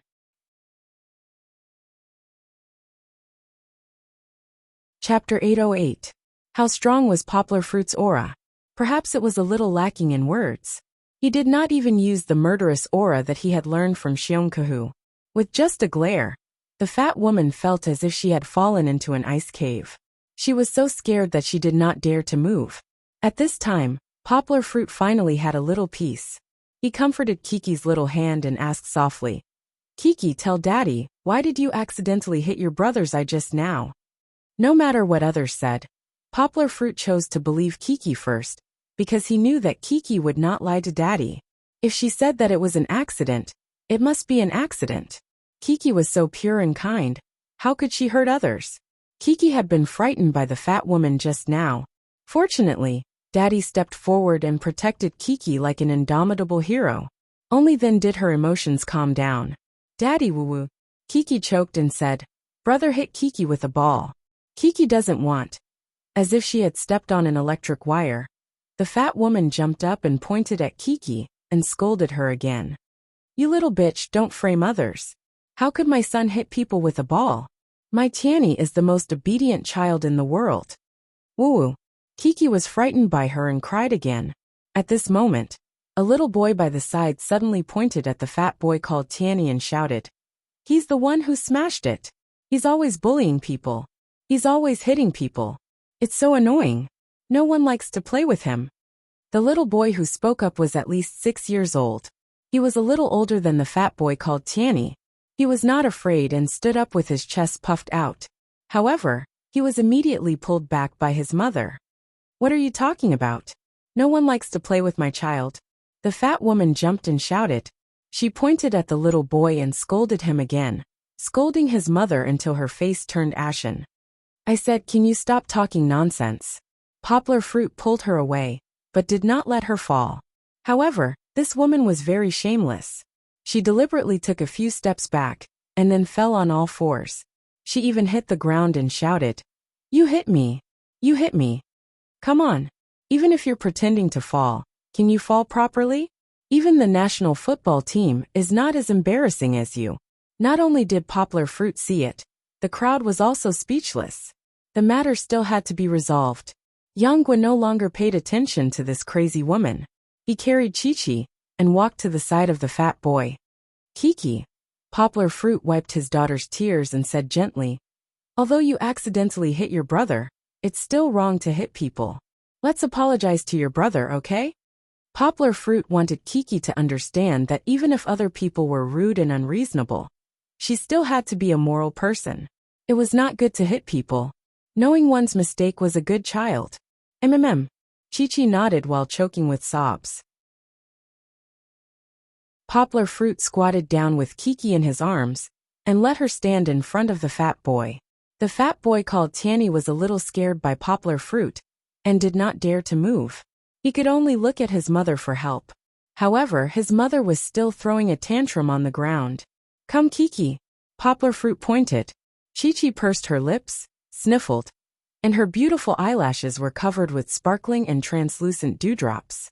She obediently walked up and took her father's hand. She raised her head and said with a sobbing tone, "Brother, I'm sorry. Kiki didn't do it on purpose." "Yes, that's right. Tianny, I know I was wrong. You have to forgive me." Poplar Fruit turned his head and smiled at the fat boy. Actually, she was just a child. How bad could she be? Tianny might have some bad habits from his mother, but after listening to Poplar Fruit's persuasion, he was a little moved. The surrounding parents and children looked at Poplar Fruit with admiration. They felt that he was a gentle father. They were also looking forward to a good ending. After all, in front of an innocent child, everything should be beautiful and not ugly. However, that disgusting voice came again. That fat woman was throwing a tantrum on the ground. In fact, no one was willing to look at her. Those who were able to come to this cafe were all reasonable intellectuals. She saw that throwing a tantrum had no effect, so she climbed up and threw herself in front of Kiki and her son. Saying sorry is useful. Then what do we need the police for? That fat woman shouted with her sharp teeth. What do you want? Poplar Fruit originally wanted to keep the peace and let the children have less disputes and more friendship. However, he did not expect this woman to be so shameless and savage. Poplar Fruit pulled Kiki into his protective circle and said to her with a sullen face, "Say it, how much do you want?" Poplar Fruit roughly understood the situation. It might not be his daughter's fault, or the fault might not even be Kiki's fault. However, Kiki might have been forced into a corner. Under conditioned reflex, she used the stupid punch that he had taught her. Although Kiki was not even 2 years old, and was no different from a little kid, her strength was inherited from her father. If she was forced into a corner, it would be very painful to hit someone. Therefore, if the fat woman was not too much, Poplar Fruit did not mind paying some money for her son's treatment. However, he did not expect that Poplar Fruit's words would provoke her. The fat woman jumped up and pointed at Poplar Fruit's face. She scolded, "Who cares about your stinky money? I can go out and wash my feet casually, and I can earn more than you working. Look at this bag, it's LV. Look at this chain. It's made of 24K pure gold." Hee. The surrounding crowd could not help but laugh coldly. Poplar Fruit leaned back slightly and avoided her sharp edge. He stared at her in annoyance and asked, "Then what do you want? I've already apologized and I'm willing to fork out the money, but you're still unwilling to forgive me. How can this be resolved? Tell me." If Poplar Fruit could scare her just now, at this moment, because Poplar Fruit could back off, the fat woman mistakenly thought that Poplar Fruit was really afraid of her. The fat woman crossed her arms in front of her chest and laughed coldly. The tip of her foot shook as she stared at Poplar Fruit and said, "What should we do? According to our Wei family's rules, whoever hits our family's Tianny will have to be hit back by our family's Tianny." Wow! The crowd was in an uproar. Everyone stared at this woman with their mouths agape. They did not expect her to be so unreasonable and perverted. The chubby little boy lowered his head under the disdainful gazes of the crowd. He wanted to step back in fear, but his mother grabbed his arm. "Why are you running? Whoever hit you, hit them back fiercely for your mother, so that they won't dare to bully you again." The fat woman put one hand on her waist and scolded her child as she spat saliva.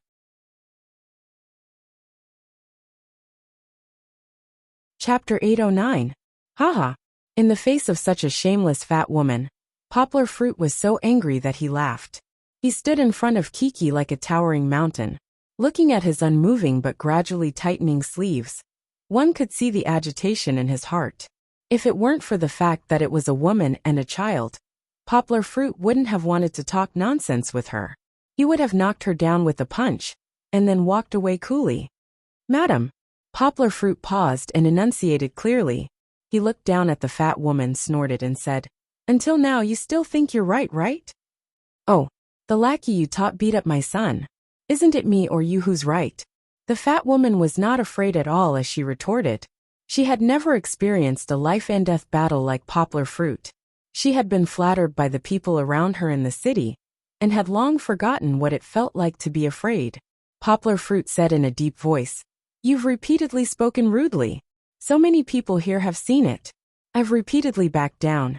Do you think I'm afraid of you? Let me tell you. I just don't want to argue in front of the child. If we really want to calculate, my child accidentally hit your son, because your son threw the ball to her. Forget it. I'm not afraid of you." The fat woman threw a tantrum. She shook her wavy hair and looked at the onlookers, shouting, "Look, his daughter hit my son. And now he's not admitting it. He even said that my son hit his daughter. Is there such a shameless person in the world?" "Yes, it's you." The onlookers didn't say anything, and just looked at her with disdain. Sometimes, they really felt that talking to such a woman would make them disgusted. Really, Poplar Fruit also felt the same. He was too lazy to argue with the fat woman. And looking at the situation, it was impossible to settle it privately. If she hit Kiki, would Poplar Fruit be willing to settle it privately? Looking back, he happened to see Uncle Gene walking up to them. Poplar Fruit asked, "Uncle Gene, what do you think? Why don't we just call the police, and let the police solve it? If the police can't solve it, we'll let the court judge it." Poplar Fruit was furious. He no longer had the patience to reason with this unreasonable fat woman. If they weren't in the uncle's shop, Poplar Fruit would have done so long ago. That was why he asked Uncle Gene out of politeness. Uncle Gene smiled and waved his hand. "No need. This matter is easy to solve." Before he could finish, the fat woman jumped out and scolded. "If you want to find the police, then go find the police. You think I'm afraid of you? Let me tell you, our old way also knows quite a few police officers. When the time comes, you'll still be in big trouble." Uncle Gene coldly glanced at the fat woman and waved his hand. A waiter turned on the LCD TV on the side wall that was playing advertisements. The TV showed a video surveillance interface. Someone exclaimed, "Wasn't this the video of the children's play area?" It turned out that the uncle didn't show up, not because he didn't want to, but because he asked the waiter to take him to the surveillance room. As the boss, it was easy for him to find the surveillance video just now. "I have the whole process of what happened just now. Are you sure you want to see it?" Uncle Gene held the remote control and pointed at the fat woman. "Let's see it. I'm not afraid of you." The fat woman shouted. She was already a little guilty, but she still insisted on shouting. In the end, she even added, "It must be this little bitch who hit my son." "Then let's watch the video." Uncle Gene smiled faintly and clicked on the video. The video was changed to a very early time. At that time, Kiki had just walked into the play area and was happily greeting the other children, wanting to play with them. Not long after, the little fat boy was seen being carried in by his mother. As soon as he came in, he jumped up and down like Sun Wukong, causing chaos in the play area. "What's wrong with this? Children just like to play around," the fat woman mumbled. After a while, it was not just chaos. The children's play area could be said to be in chaos. The little fat boy took out a small plastic ball from the small pool and chased the other children around to throw it. The children here were more docile. When they saw that they were not as big as him, they would avoid him. At this time, the fat woman's figure appeared in the video. She stood outside the fence and seemed to be applauding for her child. "Your own child is beating people, and you're still complaining." A male parent couldn't help but scold. His son was also one of the children being chased. "Didn't he not hit?" The fat woman turned her head and scolded. "It's only counted if he hit, isn't it? The male parent rolled up his sleeves and said angrily. It looked like he was going to start a fight at any moment. This little ball, will it hurt if you hit it? The fat woman shouted fearlessly. It's none of your business. Get lost and mind your own business. Fuck you. The male parent was enraged. If it weren't for his wife holding him back, he would have rushed over to beat the woman up. Don't quarrel, let's continue watching. Uncle Jin's voice interrupted and attracted everyone's attention back to the screen. They saw that the little fat boy was tired from chasing. He took 2 breaths and went back to the pool to reload the cannonball and rushed back. This time he purposely caused trouble for my daughter, causing a group of my daughter's children to scream and run away. The little fat boy seemed to be very proud. He stood there laughing and throwing the balls around. Everyone saw that on the screen. The super cute Kiki bravely walked over and seemed to be persuading him. The little fat boy shouted something at Kiki and turned around to leave. That's it. Everyone had doubts in their hearts. They thought that things shouldn't have ended like this. In the end, the situation immediately took a turn for the worse. Because the little fat boy had run out of small balls in his hands, he ran to the small pond and took a few more before rushing over and throwing them at Chi-Chi. Huff huff. Poplar Fruit saw that his daughter was being bullied. His eyes turned red and he panted like a cow. He was already filled with anger. They could see that Kiki was being hit by the little fat boy's balls. She used her left arm to block her face and waved her right arm to balance her body to avoid him. The little fat boy seemed to be getting more and more excited.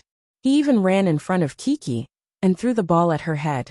Looking at the extent of his arm waving, it was very strong. Just when the ball was about to hit Chi-Chi, Chi-Chi's right hand suddenly swung out from under her armpit, as if it was a conditioned reflex. Everyone imagined that the ball had smashed into the little fat boy's left eye socket with a bang sound. One punch KO. I created a book friend group and pinned it at the top of the book review section. There have been book friends who requested this for a long time, but I never had the time. If you're interested, you can go and take a look. Xiao Hong can't guarantee that he will appear often.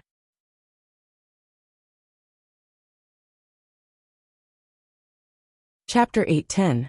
When they saw that Chi-Chi had seemingly only blocked the attack once before knocking down the little fat boy, who had been going around bullying people to the ground, the onlookers felt as if they had drunk a cup of cold and refreshing Sprite on a hot summer day.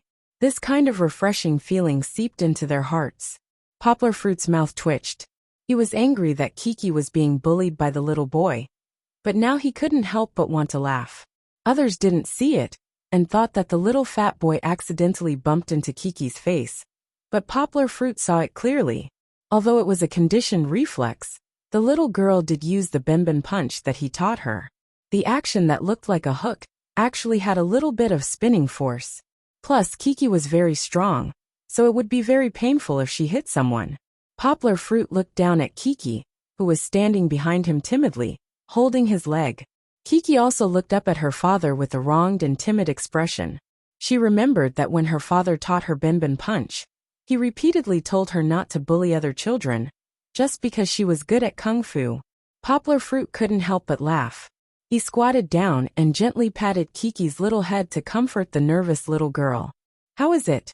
After watching the video, Uncle Jean waved his hand and said to the fat woman, "What do you have to say? Who are you?" The fat woman's face turned white and red. She still straightened her neck and scolded, "I'm arguing with him. Why do you care so much? My wife is the owner of this store. Why can't I care about you?" Uncle Jean laughed and said, "After watching this video, you still won't admit that it was your child who started it." "That's right. My daughter only blocked it for a bit, but your fat boy fell with a touch. Are you trying to blackmail me?" Some people couldn't stand it anymore and scolded. "What are you talking about? What are you talking about?" The fat woman put her hands on her waist and scolded. "My son is playing with you because he thinks highly of you. You hit my son. I'm telling you, this is not over." Poplar Fruit laughed and took out his phone and said, "Okay, then we'll get the police and the judge to judge for us." Even if they went to court, Poplar Fruit wasn't afraid. He was in the right. With this video, no one could frame his daughter. Besides, Poplar Fruit really didn't want to settle this in private with the fat woman. Let the law be the judge. It's not like he couldn't afford to hire a lawyer. At this point, the fat woman felt guilty. She knew that the video was harmful to her. She shouted, "Don't be arrogant. My old way, is from the Education Bureau of Education. Be careful. I'll get someone to kill you and revoke your daughter's school status. Don't even think about going to kindergarten or school in Yangcheng. Educations? Haha." Poplar Fruit laughed silently and looked at Uncle Jean, who was the deputy director of the Education Bureau of Guangdong Province. Uncle Jean also looked at Poplar Fruit helplessly. He felt that he had lost a lot of face. Today, he caused such an unpleasant incident in his store, and even involved a small official from the Education Bureau. Who was he? Why was his wife so arrogant? Tell me, is it Wei Guozhong or Wei Changxing? Uncle Jean looked at her coldly and said, "Tell me the name. I'll go back and investigate. I'll see if he was corrupt or bribed to buy you such a good bag, an expensive gold chain." What do you think my old Wei's name is? The fat woman wasn't stupid. When she heard Uncle Jin's words and felt the power of an official, her voice suddenly lowered. "Who are you? You don't need to know who I am." Uncle Jean laughed and said, "It's okay if you don't tell me. If you continue to be so arrogant, I don't mind asking the Commission for Discipline Inspection to track down this video and investigate your old way." Okay. Hearing Uncle Jin's domineering words, and seeing that the fat woman's momentum was completely suppressed, the onlookers felt as if they had breathed out a sigh of relief and cheered loudly. I'm telling you, this isn't over." The fat woman really flinched this time. She angrily pointed at Uncle Jean and Poplar Fruit, and threw out some harsh words to save her face. Then, she pulled her fat son away from the crowd and fled. The onlookers applauded one after another, as if they had defeated a boss. Uncle Jean stretched out his hands and pressed them down. He smiled and said, "Everyone, I'm really sorry for letting you see such a farce. In the future, my store will definitely strengthen the management in this area, and let everyone enjoy their shopping. We will blacklist people like her, and won't let her come here and annoy everyone again. Today, I've disturbed everyone's mood. As an apology, my store will give everyone a free cup of coffee and dessert. I hope you can forgive me." Uncle Jin's generosity and sincerity were exchanged for good-natured laughter. The coffee shop finally returned to its usual calm. Of course, Uncle Jean didn't forget Poplar Fruit. He pulled Poplar Fruit and Kiki to a booth and personally ran to the back to bring drinks and desserts for Kiki. "Uncle Jean, you don't have to do this," Poplar Fruit said with a smile. "I know it's not your fault. We're just unlucky to have met such a person. I'm not apologizing to you." Uncle Jean glared at Poplar Fruit and laughed. "I'm trying to help Kiki get over the shock. Our little fairy must have been frightened just now, right? She must be very hungry after crying for so long." Kiki raised her red and swollen big eyes under her father's signal, loosened her little mouth that was biting the straw, and said with her pleasant nasal voice, "Thank you, Uncle." "Haha, good girl," Uncle Jean praised. Slowly, Uncle Jean and Poplar Fruit returned to the topic that they hadn't finished talking about before. He told Poplar Fruit that this year, the Education Circle of Guangdong Province wanted to set up a banner. "You have the temperament of an idol, the qualities that students and scholars should have, and the results that no other student in the country can achieve." Uncle Jean smiled and said, "You have won the award, which is equivalent to being the spokesperson of our Guangdong Province's education field." Poplar Fruit said with a wry smile, "Can I say no? I've been pushed beyond my ability by you." "Don't always have this expression." Uncle Jean laughed and said, "I'm not asking you to do anything bad. I'm asking you to use your own experience to inspire other students, even middle school and primary school students. Let them study hard and develop in an all-round way. Isn't that good?" Poplar Fruit shrugged and said with a smile, "I can't bear the responsibility of being an example. After all, people's development is different. I can only say that since you think highly of me, Poplar Fruit, I will continue to work hard."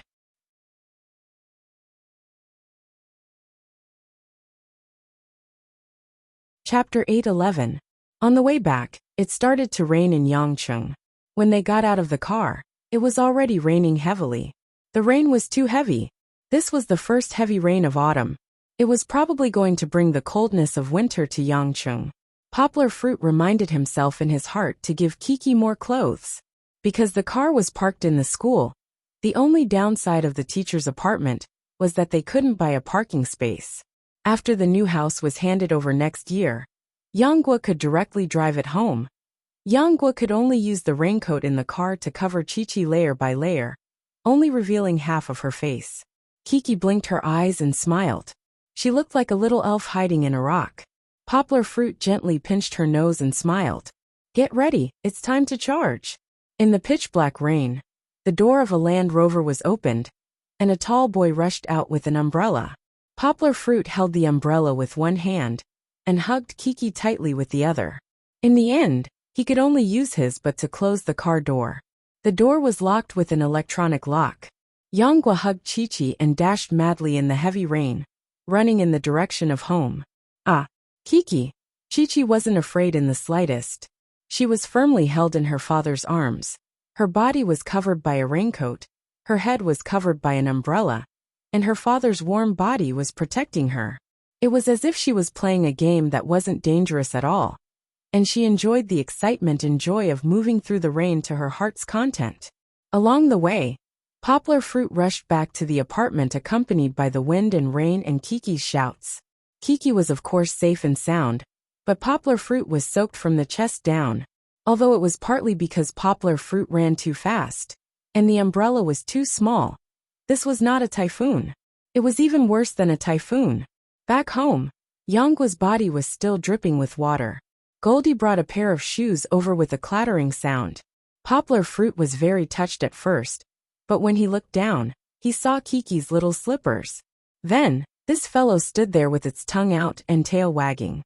It had no intention of taking the male owner's shoes. I really raised you for nothing. Yanghua kicked Jinzi lightly before pulling out her slippers. Then, she walked towards the bathroom with water stains on her face. After taking off the raincoat, Kiki grabbed Goldie's ears and wanted to ride on its back. Goldie played with her. When Poplar Fruit changed into dry clothes and came out, he saw Kiki standing on the sofa with a piece of cloth in her hand. Papa, Kiki will wipe your hair. Kiki jumped on the sofa and shouted happily. Poplar Fruit was really touched. This was the first time that Kiki took the initiative to wipe her father's hair.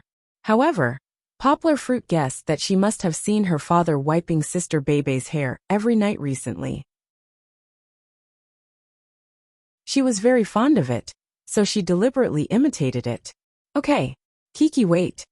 Poplar Fruit said with a smile. He went to the bathroom first, and then walked back to Kiki's side.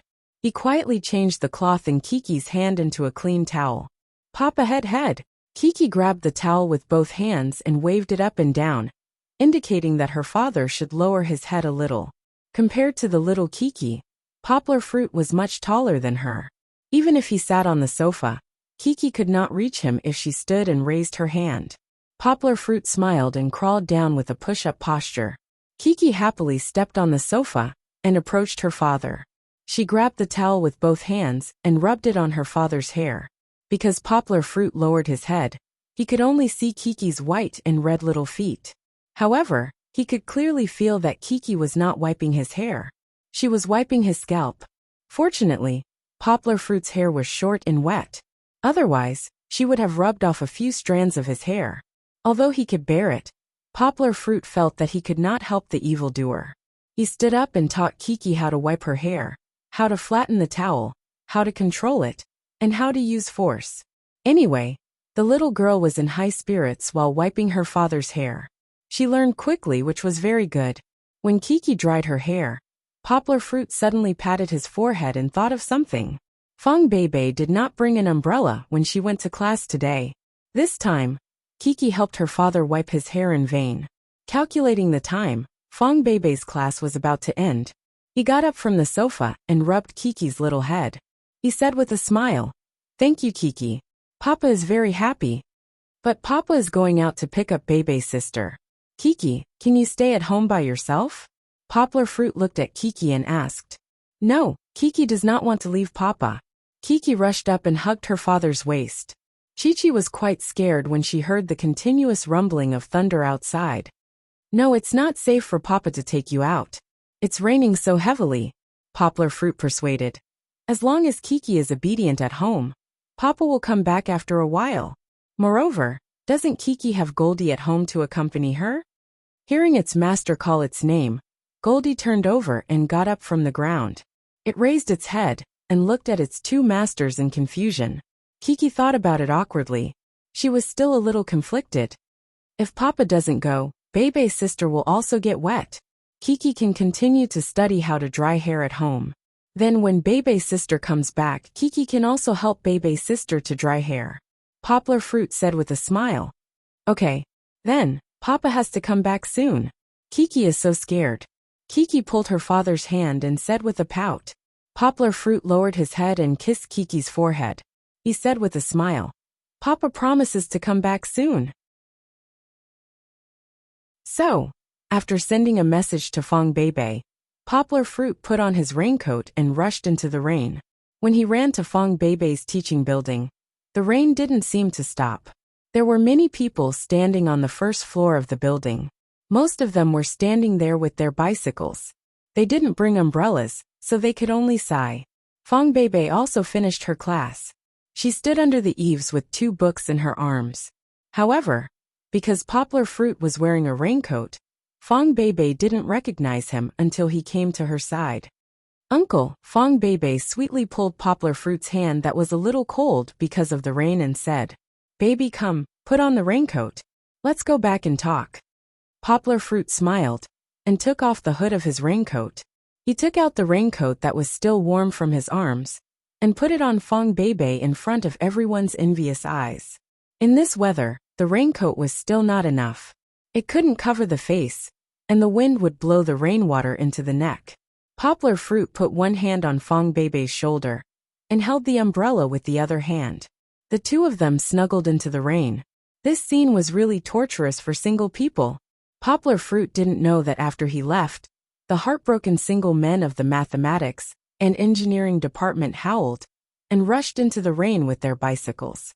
Let the storm come more fiercely. Well, Xiao Han had experienced this feeling. Of course, Xiao Han was a sad child who rushed into the rain with his bicycle.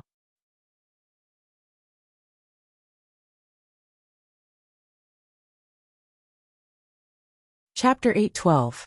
What happened in the coffee shop didn't leave any shadow in Kiki's heart, because she always had her father standing by her side. She could feel a sense of security that made her feel at ease. Poplar Fruit later discussed with Fong Bebe, and didn't give Kiki any ideological education about this matter. Although sometimes it was good to let Kiki reflect on a bad thing and understand the reason, the fat woman scolded a lot of vulgarities that day. Poplar Fruit hoped that Kiki wouldn't think of this matter again and let it slowly fade away with time. After returning to school, Poplar Fruit and Fong Bebe's lives gradually returned to normal. Fong Bebe continued to attend classes. She was only a sophomore this year. She began to have more professional classes in her sophomore year, and she was usually very busy. Of course, Fong Bebe also joined the multidimensional volunteer teaching society that she had always been thinking about. When she didn't have classes, she received training from her former roommate, Lin Xingshan. At night, she would hold a small notebook and consult Poplar Fruit about her experience, waiting for an opportunity to teach the children of Xiong family village. Speaking of multidimensional, Fat Dragon and Kai Simin had now withdrawn from the mountain. Fat Dragon returned home and gathered his hacker brothers on the internet to solve problems day and night. They were doing the final test of the network operating system that Poplar Fruit had mentioned before. Poplar Fruit and Fat Dragon both attached great importance to this system. Not only did they spend money to apply for a patent from the beginning of the design, but Poplar Fruit also often participated in the testing to fill a large number of question banks and knowledge trees for the system. The network operating system should be available in early November. Poplar Fruit was confident that with this operating system, the children's grades would definitely be on a higher level. Xiong Jiwu and Yi Nuzhang didn't need to work hard every day to scan the children's homework and send it back. Kai Simin returned to Beijing. He was no longer a lone commander. With Zheng Yujia's financial support, Kai Simin recruited a few like-minded people to work on the hardware together. Other than computer hardware, Poplar Fruit also gave him a research direction. That was how to improve the teacher's teaching experience. Poplar Fruit felt that the current classes were a little too rigid. This was because the teacher had to pay attention to the children's every move on the screen to see if any of them were distracted. On the other hand, the teacher had to pay attention to the content of the children's PowerPoint presentation on the computer. On the other hand, the teacher had to write on the blackboard. Even Poplar Fruit had tried it before. He was often flustered, and it took up too much of his teacher's time and spirit. Besides, if the teacher wrote on the blackboard, the children would see it blurry when the camera projected it over. Maybe we can use a writing board instead. See if you can get a writing board for our teacher's class. It's a little like a smaller version of the blackboard. The teacher can use a magnetic pen or something to scribble on it. When it reaches the children's side, it can be displayed on the computer or on the big screen. Poplar Fruit's request wasn't that hard to fulfill. Kai Simin went back and bought a writing board. Using the ready-made drawing software, it could indeed be reflected. However, the effect was still a little rough, and the experience of using the writing board wasn't very good. Therefore, they needed to continue to tackle these problems. Poplar Fruit's return was very helpful to the entire multidimensional teaching. Although Poplar Fruit wasn't as good as Wang Yuba in terms of management and personnel, Poplar Fruit's value wasn't reflected in management. He was more like a human signboard.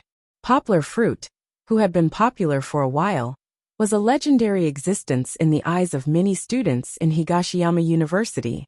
With Poplar Fruit's help in spreading the word, more people joined the multidimensional club, including many students with special talents. They gradually enriched the multidimensional teaching model. In addition, Poplar Fruit had a good relationship with the school's upper management. Previously, it was only because Poplar Fruit was the direct disciple of the Outer Court's dean, Chen Zhongdai. It was also because of his representative speech at the freshmen's admission ceremony that he had attracted the attention of the management. Later, with Uncle Jin's communication with the education department, the school truly began to pay attention to Poplar Fruit, who was different from the rest. This also allowed Poplar Fruit to gain many benefits. What made Poplar Fruit and the rest ecstatic was that with Poplar Fruit's hard work, the multidimensional club had obtained special approval from the school. As long as they brought the club's official seal to apply for the multidimensional teaching, the teaching building management would handle it on the spot and help them arrange for empty classrooms that didn't have regular classes. Furthermore, it didn't matter the number. One had to know that if a school club wanted to apply for an empty classroom to hold an event, it would be extremely troublesome. They had to first obtain approval from their own school's student affairs office, then apply for approval from a higher school's student affairs office, and finally apply to the teaching building management office a week in advance. If the activities were more intensive, they would even have to queue up. The special privileges that Poplar Fruit and the other clubs had obtained were too useful. Furthermore, because they taught the children during the day, they didn't need to fight for space with other clubs. Therefore, the many empty classrooms during the day could be used by them. On the same day, Poplar Fruit placed an order with Kai Simin in Beijing to purchase a few more sets of equipment and send them to Yangcheng. Normally, the equipment could be stored in the Student Activity Center's room. Poplar Fruit planned to get someone to renovate the room and increase the security level. Then, when they went to teach the children, they could sign and take them out. Wang Yuba was still relatively calm. He wasn't in a hurry to split everyone into 6 groups to teach the children of the 6 grades. Although the number of students had increased very quickly, the majority of the students still needed to be trained before they could walk up to the lectern to teach the children. However, it was still possible to split them into 2 groups. Wang Yuba let Lin Xingshan lead one group, while Song Qing led the other. Song Qing was responsible for the children of the 4th, 5th, and 6th grades, who had a faster learning speed, while Lin Xingshan was mainly responsible for laying the foundations for the children of the first, second, and third grades. Overall, Poplar Fruit felt that whether it was the multidimensional teaching or the children of the Xiong family village, they were all gradually walking on the path to success. This was especially so when Poplar Fruit was teaching the children. On the 6 screens, he saw that the eyes of the children were no longer as confused as before. Instead, they were filled with longing for the future and expectations of a better life. Seeing these cute eyes, Poplar Fruit felt very happy. Sometimes, doing good deeds didn't have to bring about tangible benefits. It was actually a kind of selfless dedication. If you didn't pursue rewards or fame, you would be happier. Poplar Fruit truly felt that the sense of accomplishment he felt at this moment was deeper than when he stood on the Bali runway and received the attention of thousands of people. Next week, after returning from Mango Station, Poplar Fruit would go to the stray dog rescue station to do volunteer work with Fong Bebe and Kiki. Pretty good. Poplar Fruit clenched his fists and smiled.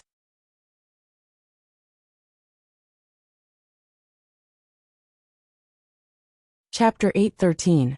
Poplar Fruit thought that he could keep a low profile until the day he ran to participate in the Fast Lane dungeon. However, plans could never keep up with changes. On the day Poplar Fruit packed his luggage, a piece of news from the mainstream media once again ignited public opinion on the internet. Mo Yen, the winner of the Nobel Prize in Literature, admitted that Yang Guo was his personal translator. The news that was reposted by major media listed all the information about Poplar Fruit on the internet after he became famous. Of course, many online media also added in the news, such as Monaco Princess's rumored boyfriend. This made Poplar Fruit feel awkward. He had to appease Fong Bebe, who was a little jealous. What was the truth? Later, Poplar Fruit asked Old Master Mo, and found out that everything originated from the more than 50 translations by Poplar Fruit. Peng Yu brought his team to negotiate with Amazon in the United States for 3 days and 3 nights. Finally, he received the best promise from Amazon. Amazon promised that for the next 3 years, they would recommend a new book for New Translation Road publishing firm every month. And this did not include the Old Master's book. New Translation Road was a name that Zheng Yujie asked her father, Zheng Taiming, for help. New Translation Road was a transformation of the Silk Road, which implied that the publishing house would spread Chinese culture abroad, just like the Silk Road in the past. New, of course, represented a new era and a new atmosphere. That was not important. What was important was that before Peng Yu and the others' plane landed, Amazon immediately promoted the translation of this year's Nobel Prize winner Mo Yan's works in more than 10 languages, according to the results of their discussion. Speed was crucial in war. Even though New Translation Road was still nervously and overtime typesetting and proofreading, striving for flawlessness and perfection, Amazon still sounded the horn of promotion early. It did not matter if there were no books. Now, they were setting up a countdown to firmly attract everyone's attention to them. Amazon even made pre-orders. Once the books were online, they would immediately sell them. Only an online retailer like Amazon, which had tentacles all over the world, could afford such a large-scale marketing campaign. It was targeted to more than 20 countries.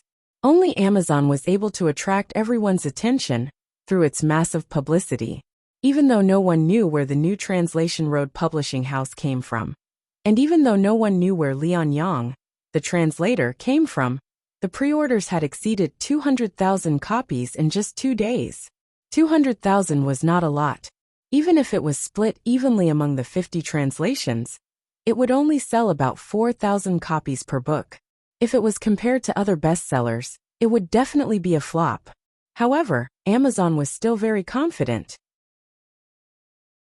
On the one hand, they knew that the novel of this year's Kono Prize winner had received good reviews in Western countries, and the sales were also very good.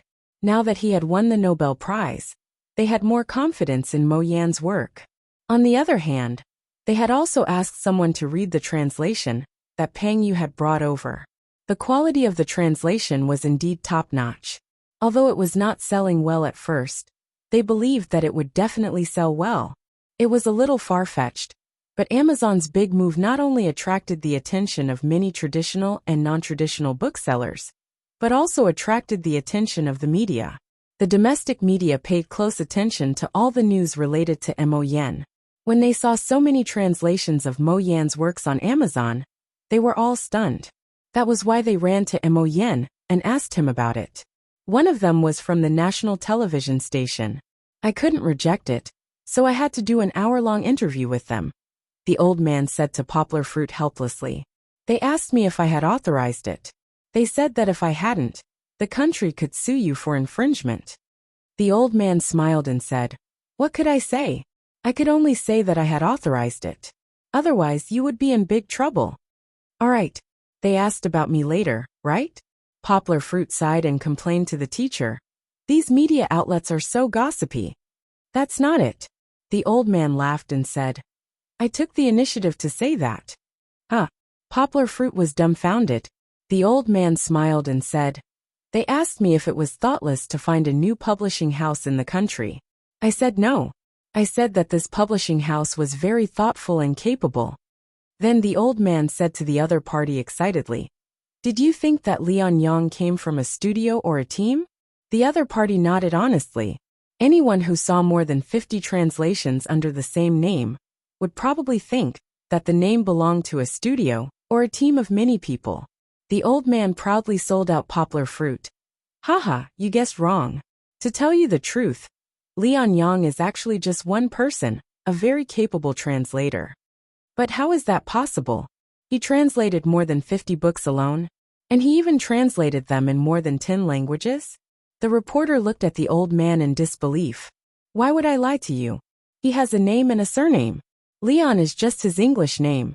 His Chinese name is Poplar Fruit." The old man laughed and said, "He is the youngest translator I have ever seen.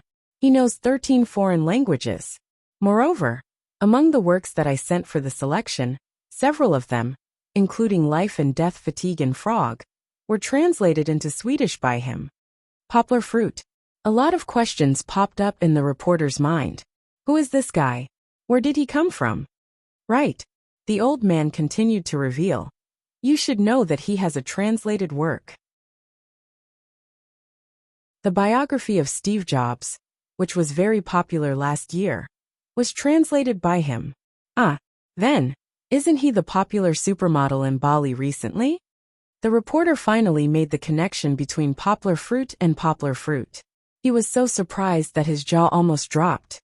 Hey, don't always talk about supermodel. Poplar Fruit should be developing in the academic field. He is such a good kid.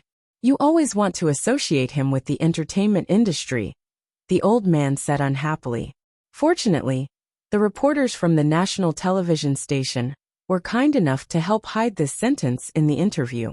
Otherwise, the old man would definitely cause dissatisfaction in the entertainment industry. To tell you the truth, he is now my student, the old man said proudly. I have high hopes for him. There was no need to describe what happened after that. The old man successfully sold Poplar Fruit out. Then Poplar Fruit became the focus of the whole country once again. Did I reveal too much? The old man laughed embarrassedly when he was talking to Poplar Fruit on the phone. I think that people should be frank, especially people like us who are in the academic field. We should say whatever is on our mind. Don't you think so? Yes. Yes. Poplar Fruit smiled bitterly and was unable to refute.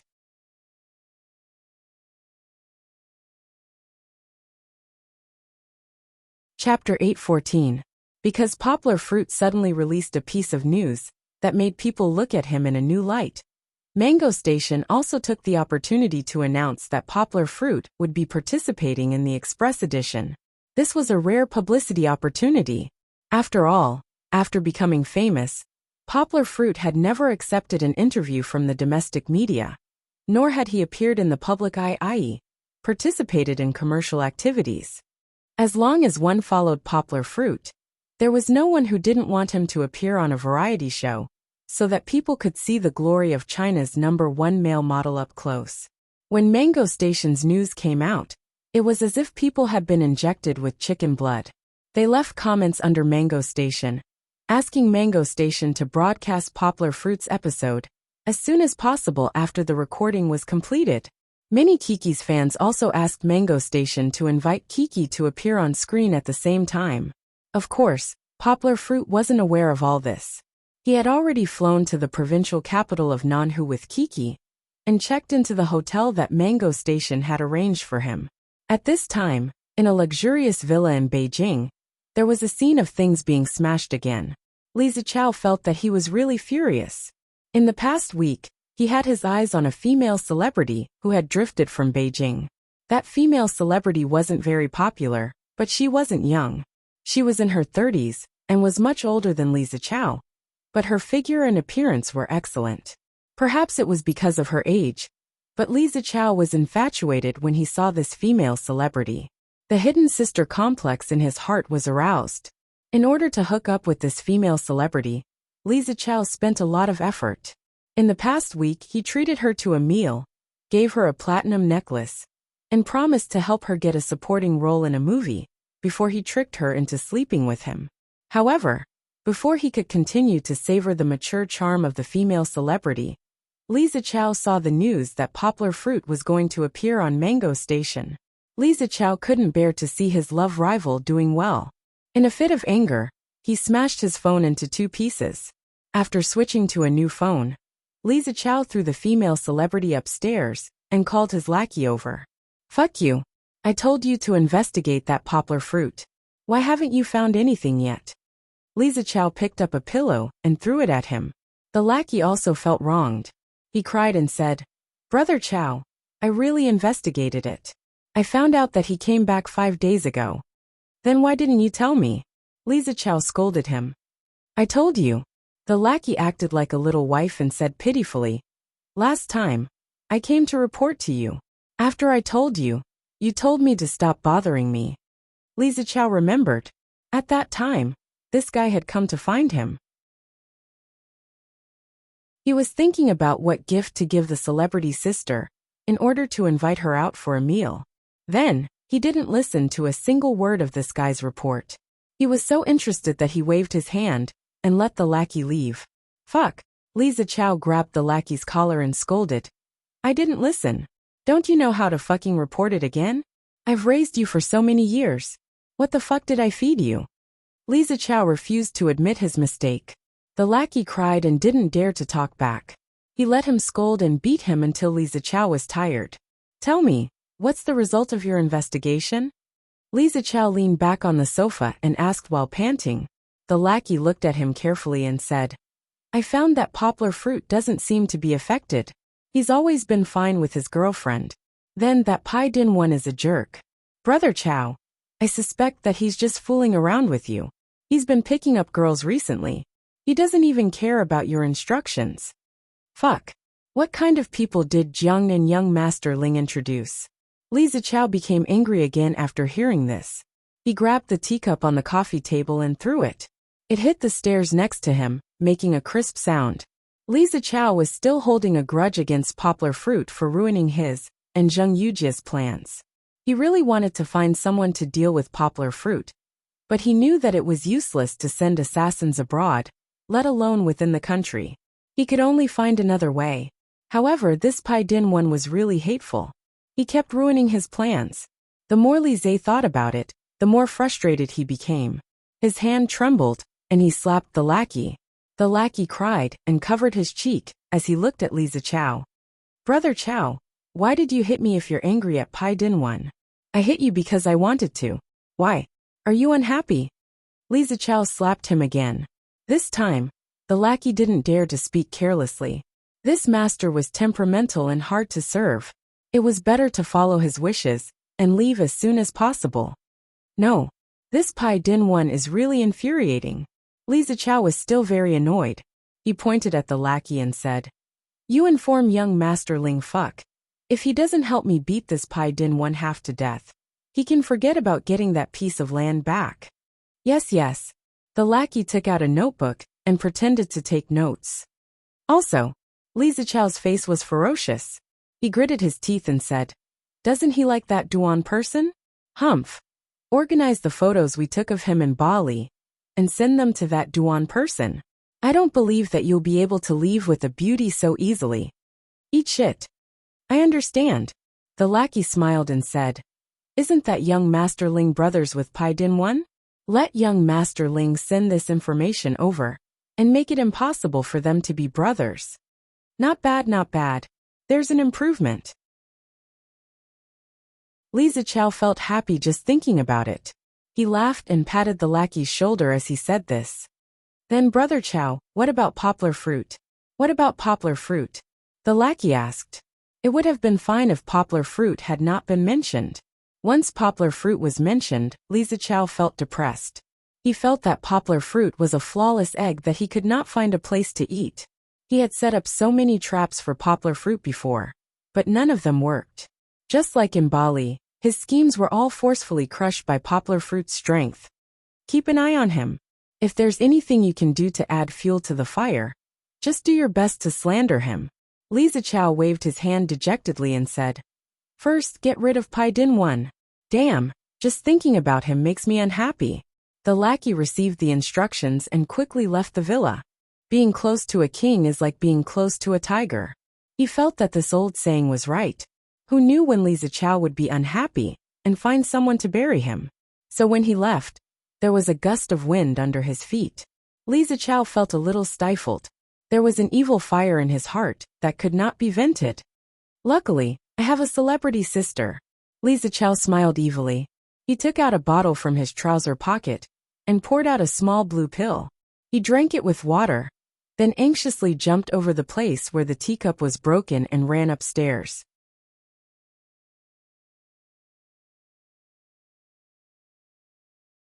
Chapter 8:15. Dong Dong Dong. Poplar Fruit had just given Kiki a bath and was about to play a jigsaw puzzle with her when he heard a knock on the hotel door. When he opened the door, there were 5 people standing outside the door. Poplar Fruit was very familiar with them. Teacher He, Sister Na, Vega, Fatty Haitao, and the beautiful Wu Xian. The 5 hosts of the Fast Lane dungeon were all here. Oh, why are you here? Poplar Fruit quickly bent over and shook hands with Teacher He and the others. He smiled and said, Isn't the show starting tomorrow? Please come in. It's the habit of our program group to visit our guests a day in advance. Poplar Fruit don't mind. Teacher He laughed. How could that be? Poplar Fruit asked everyone to come in. Poplar Fruit, you're so tall. Sister Na exclaimed. She pulled Fatty Haitao over. Haitao is shorter than you by a head. Fatty Haitao was actually the tallest of the 5 people. Although he was fat, he was actually 1.8 meters tall. However, he was wearing high-top sneakers and was not as tall as Poplar Fruit, who was only wearing flat slippers. What a cute little girl. Wu Xian was a little embarrassed to talk to Poplar Fruit. After greeting them, she followed the other 4 people. However, when she came in, she was attracted by Kiki, who was sitting on the bed next to them. She happily jumped on her. Oh, it was Chi-Chi's first time seeing her, so she was a little scared. The little fellow cried out and slipped down from the other side of the bed. She passed through the crowd and rushed to her father's side. She hugged her father's calf and looked at the crowd timidly. Kiki, don't be afraid. Andy wants to play with you. Poplar Fruit laughed. This is Auntie Wu Xian. Sister Na was also a mother. She got married last year and now has no resistance to children, especially Kiki, who was so cute. She was wearing a little nightgown and her hair was loose. She looked like a miniature version of a fairy. She and Wu Xian teased Kiki. Poplar Fruit, I remember you're still single, right? Vega asked curiously, wanting to get closer to Poplar Fruit. Scratching his head, Poplar Fruit smiled. Not really. I have a girlfriend right now. Yeah, I'm a little curious. Weigal asked in a low voice. What about Kiki's mother? If it's inconvenient, it's fine if you don't tell me. Teacher He was worried that Poplar Fruit would be angry. He pulled Wei Jia and said with a smile. Hey, this is the first time we meet, and you ask such a private question. Poplar Fruit, don't pay attention to him. Poplar Fruit waved his hand and said, It's not a big deal. Kiki's mother died while giving birth to her. Besides, Kiki also knows about it. I don't intend to hide it from her. Wei Jia opened his mouth and said apologetically, I'm sorry, Poplar Fruit. I mentioned something that hurt you. It's okay. It's been almost 2 years. Poplar Fruit smiled. Teacher, he changed the topic, because the atmosphere was a little heavy. He smiled and said, Poplar Fruit, I heard that this is your first time on a variety show? Yeah. Poplar Fruit smiled and said, I've only seen you guys on TV before. Oh right, teacher, he brother Jia, brother Tao, sister Na, sister Xian. You guys have to give me an autograph later. My girlfriend likes you guys a lot. No problem. Teacher, he smiled and said, Do you want more? Let me tell you a secret. There's a girl group star coming tomorrow. She's been working hard in Korea and has gained a lot of popularity. FX. Victoria? Poplar Fruit didn't wait for Teacher He to finish and asked in surprise. This time, it was Teacher He's turn to be surprised. He opened his mouth wide and held Wei Jia. He held his chin exaggeratedly and asked, No way, Poplar Fruit. You can even guess that? Poplar Fruit scratched his head embarrassedly and said with a smile, Han Zhen is back. Considering the conditions you mentioned, a girl group that's from our country and is very famous, it should only be Qianyu, right? Teacher He, Wei Jia, and Fatty Haitao looked at each other and looked at Poplar Fruit. Fatty Haitao asked curiously, Poplar Fruit, do you also chase after a Korean celebrity? Poplar Fruit shook his head and said with a smile, No, it's just that my girlfriend likes to watch Korean variety shows, so I know a little about it. Sister Na stood up and put her hand on Teacher He's shoulder. She smiled and said, Poplar Fruit, I heard from Teacher He that you've been keeping a low profile after you became famous and are more approachable. Now it seems like you really don't have the airs of a celebrity. Teacher He added, I heard it from Professor Luo. Actually, this is the second time I've met Poplar Fruit. I pretended to be familiar with him just now, but my heart was in a mess. I was thinking about what to do if Poplar Fruit ignored me coldly.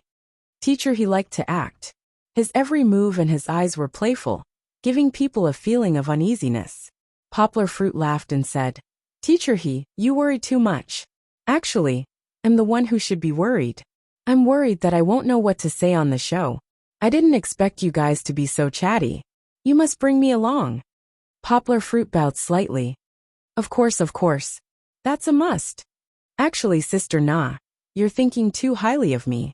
Poplar Fruit smiled embarrassedly. I'm not as high and mighty as you say. When I went to Bali, I was just fulfilling my promise to my friend and helping him put on these clothes. I didn't expect it to attract so much attention. What do you mean just putting on the clothes? Fat Haitao laughed exaggeratedly. His eyes disappeared. Poplar Fruit, you've become an international superstar. I haven't seen a Chinese become so popular abroad for many years. Brother Tao, there's no such thing as an international superstar. You're overpraising me.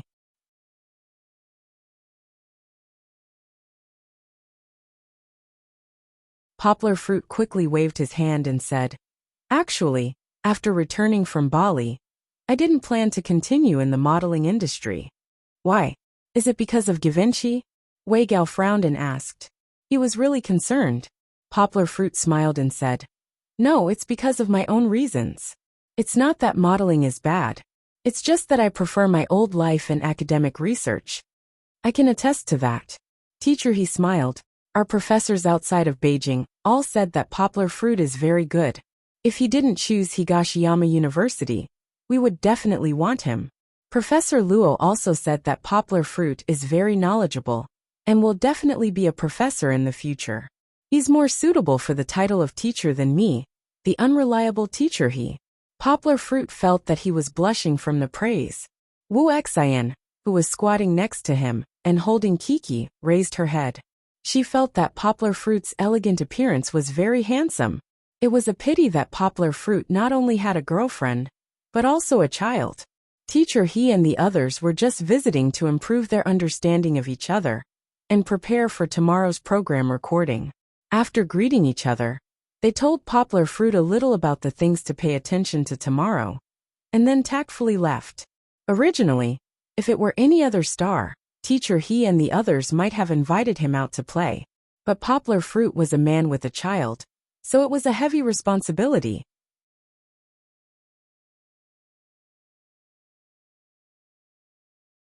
Chapter 8:16.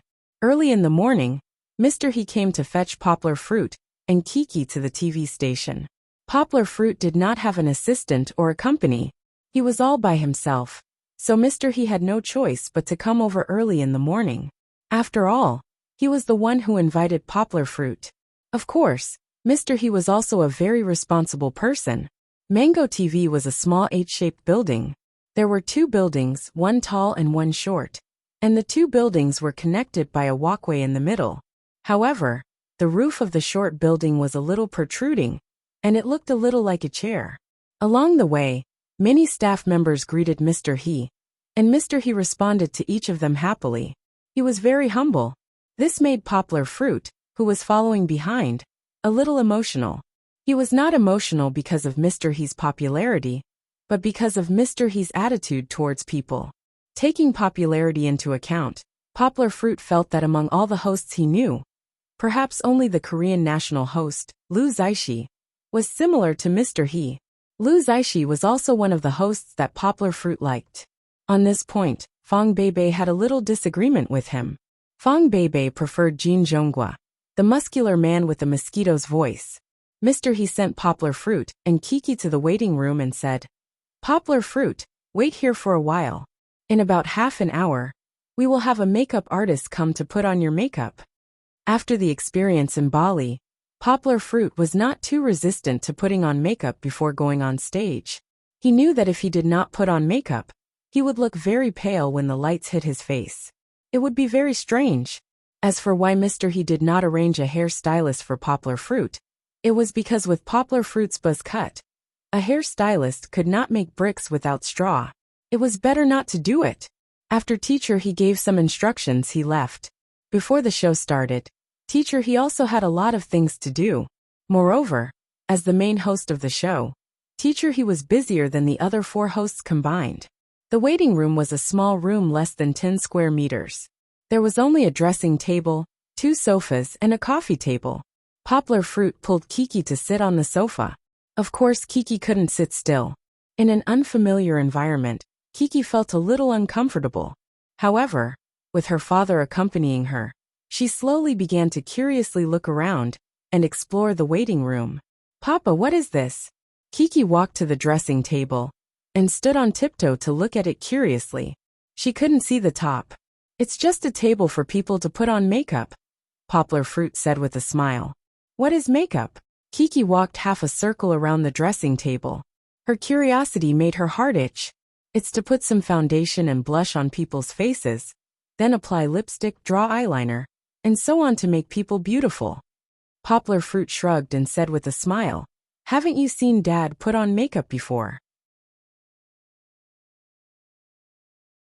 The little girl had already raised her butt, stepped on the corner of the dressing table, and climbed onto the chair. She wanted to see what it looked like. "Makeup is very uncomfortable. Your face is very uncomfortable. And if you put on makeup often, you may become ugly." Poplar Fruit scared Kiki. He got up and went over to Kiki and let her stand on the chair. This time, it was clear at a glance. Kiki was not interested in the rouge powder. She was especially interested in the large oval mirror on the dressing table. The little guy cupped his face and happily looked at it. Knock, knock, knock. Someone suddenly knocked on the door of the waiting room. Kiki was shocked. She looked behind her shyly and put her hands behind her back. She did not dare to show off anymore. Poplar Fruit thought it was funny. He carried his daughter down, afraid that Kiki would fall when he turned to open the door. Poplar Fruit was stunned when he opened the door.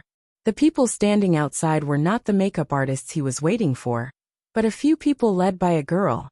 Poplar Fruit recognized them immediately. The tall girl in the lead was the second guest that Teacher He and the others mentioned yesterday, Song Qian. "Hello, I'm here to visit." Song Qian took the initiative to greet him. The girl with big eyes had a beautiful smile, and her mouth was so wide that it reached her cheeks. She was a girl from northern China, but her career had always been in South Korea. According to the rules of South Korea, Song Qian, as a senior who had already debuted, did not need to visit Poplar Fruit. Instead, it should be Poplar Fruit visiting her. However, weren't they in China now? This was Song Qian's first time participating in a variety show in China. In order to help FX enter China, Song Qian had to put down some of her pride and get to know the celebrities in China. Although Poplar Fruit was not one of them, she had already visited the 5 hosts of the fast lane. Poplar Fruit was her last stop before getting her makeup done. Hello, hello. Poplar Fruit hurriedly welcomed her in. Miss Song Qian, hello. I've been admiring you for a long time. Sorry, I was stunned just now. Song Qian hesitated for a while but still walked in. She actually had a good first impression of Poplar Fruit. Compared to the pretty boys in South Korea, Poplar Fruit's tall and sunny handsomeness was more charming. However, Song Qian did not have the courage to enter a celebrity's waiting room without her manager and assistant. One had to know that for an idol like her, being involved in a scandal was no laughing matter. However, when she saw the timid Kiki behind Poplar Fruit, Song Qian was relieved. At the very least, he wasn't a playboy who brought his daughter everywhere he went. After a brief understanding, Song Qian was ready to leave. However, Poplar Fruit stopped her and said shyly, Miss Song Qian, can I trouble you to give me an autograph? My girlfriend is your fan. Song Qian covered her mouth and laughed. This made Poplar Fruit even more embarrassed. Before he came, he asked Fang Beibei. Fang Beibei told him, celebrity autographs, the more the better. Not to mention Song Qian. Fang Beibei was a die-hard fan of Winnie and her husband. Yang Gua heard the assistant behind Song Qian whispering to Song Qian about what she wanted. Song Qian replied in Korean that Poplar Fruit wanted an autograph. Then, the female assistant blushed and pulled Song Qian's hand. Can you help me get an autograph from Leon Appa? I'm his fan. Under Song Qian's strange gaze, Poplar Fruit's face turned red. He clenched his fist and coughed, then said in Korean, Nuna, do you know me? He called her Nuna because Song Qian also called her Uni. Poplar Fruit was 2 years younger than Song Qian. She actually called him Appa. Poplar Fruit was a little confused. With a bang, the assistant dropped her bag. She opened her mouth and asked in a trembling voice, You can speak Korean? Even Song Qian's jaw almost dropped. She felt that Poplar Fruit's Korean was better than her. Someone who had been in Korea for so many years. Yes, Poplar Fruit smiled bitterly and scratched his head.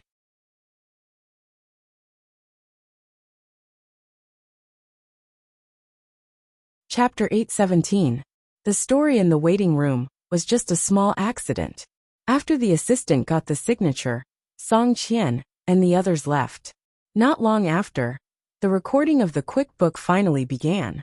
Standing backstage, Poplar Fruit stood behind holding Kiki and secretly looked at the laser lights shining irregularly on the stage. There the music was loud and the rhythm was bright. More than a dozen men and women wearing black jackets were dancing. Some of them wore pirate hats, and some even covered one of their eyes with a black cloth. There was nothing special about the dance. The choreography was average, but the atmosphere was created well. The dark color lights, coupled with the realistic projection of several huge fans on the back screen, looked like a dangerous zone in a movie. The boss is about to appear. Sure enough, just as the dance of demons was about to end, 5 people silently walked out of the 2 sailboat-like barriers behind them. To be exact, it was 5 people wearing yellow clothes, yellow pants or yellow skirt. Poplar Fruit couldn't help but want to laugh. Although the yellow color was contrasting under the dark color lights, it was still very funny. Even if Poplar Fruit already had an effect, he still laughed again. The 5 MCs dressed in yellow walked forward in unison as the music ended. They seemed to be walking in the steps of a model, but when they reached the front, they began to perform simple dance steps in unison. Finally, each of them ended with a pose. Yang Gua sighed in her heart. She felt that Wu Xian's lucky cat hand acting cute was a failure. But it's all like this. It's a variety show. Even if it's done well, it's not necessarily outstanding. As usual, Mr. He started with his opening remarks, and then began to chat. I really feel that the happy family has a positive energy that is positive. The other 3 were still invisible. Sister Na responded. How do you say it? Let's give a simple example. Teacher, he said in all seriousness. Jia Jia and Haitao are doing bodybuilding. He and Sister Na looked at Fatty Haitao. I don't want to talk about weight loss because if I do, it would be a bit of denial of their past. Everyone laughed, and Fatty Hightail laughed awkwardly with his mouth wide open. I'm talking about bodybuilding. Teacher, he emphasized. Then they insist on eating a healthy diet and exercising every day. Just when everyone thought he was going to make fun of Fat Hightail, he suddenly turned to face Wagar. He pointed at his stomach and said, "Look at how thin Wagar is now." Sister Na and the others jeered. "Peck's abs." Vega was grinning from ear to ear. He said modestly, "No, no." Then the tables turned. Teacher, he ignored Vega. He turned around and pointed at Fat Hightail, who was beside Sister Na, and said, "The main point is Hightail. What we saw today was Hightail's transformation. It was as if he had given birth to a child." Everyone ran over to touch Fat Hightail's stomach and lied through their teeth. "It's true, your stomach is gone. Everyone look." In reality, Fatty Hightail was still Fatty Hightail. He was so embarrassed that he bent over and laughed. At this moment, Fatty Hightail picked up the microphone and said somewhat excitedly, "You know, just now there was a bro who shouted my name and followed it up with a sentence in Changzhou. I especially liked it." He strode forward, raised the microphone to the audience and shouted, "Shout it out, bro." "Hightail, you've lost so much weight." Fatty Hightail replied proudly, "Of course not." Everyone laughed. Of course, it was a perfunctory laugh. "Don't worry. I'll introduce you to someone with a really good figure later. You'll work even harder to shape your body."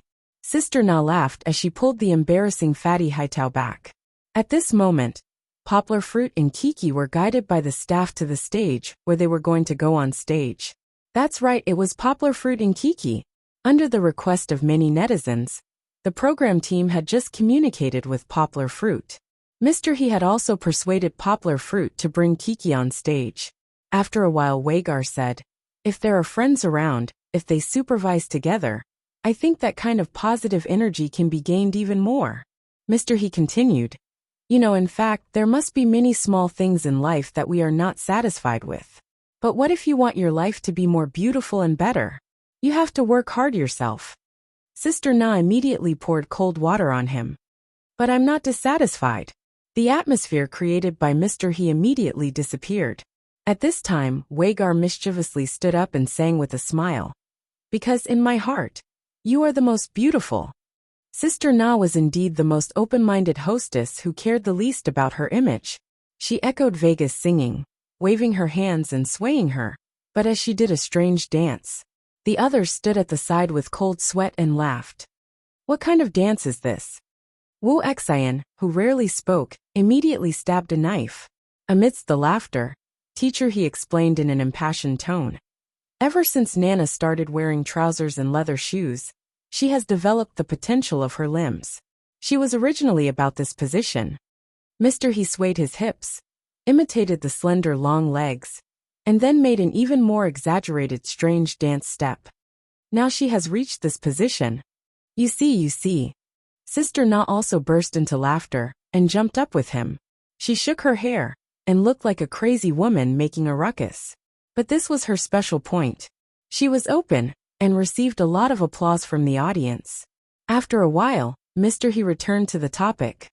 "Today, we are talking about the most beautiful. We have invited 2 guests for today's program. One is the most beautiful girl in everyone's mind." When he said this, he immediately made a listening gesture. Song Qian. Many audience members shouted loudly.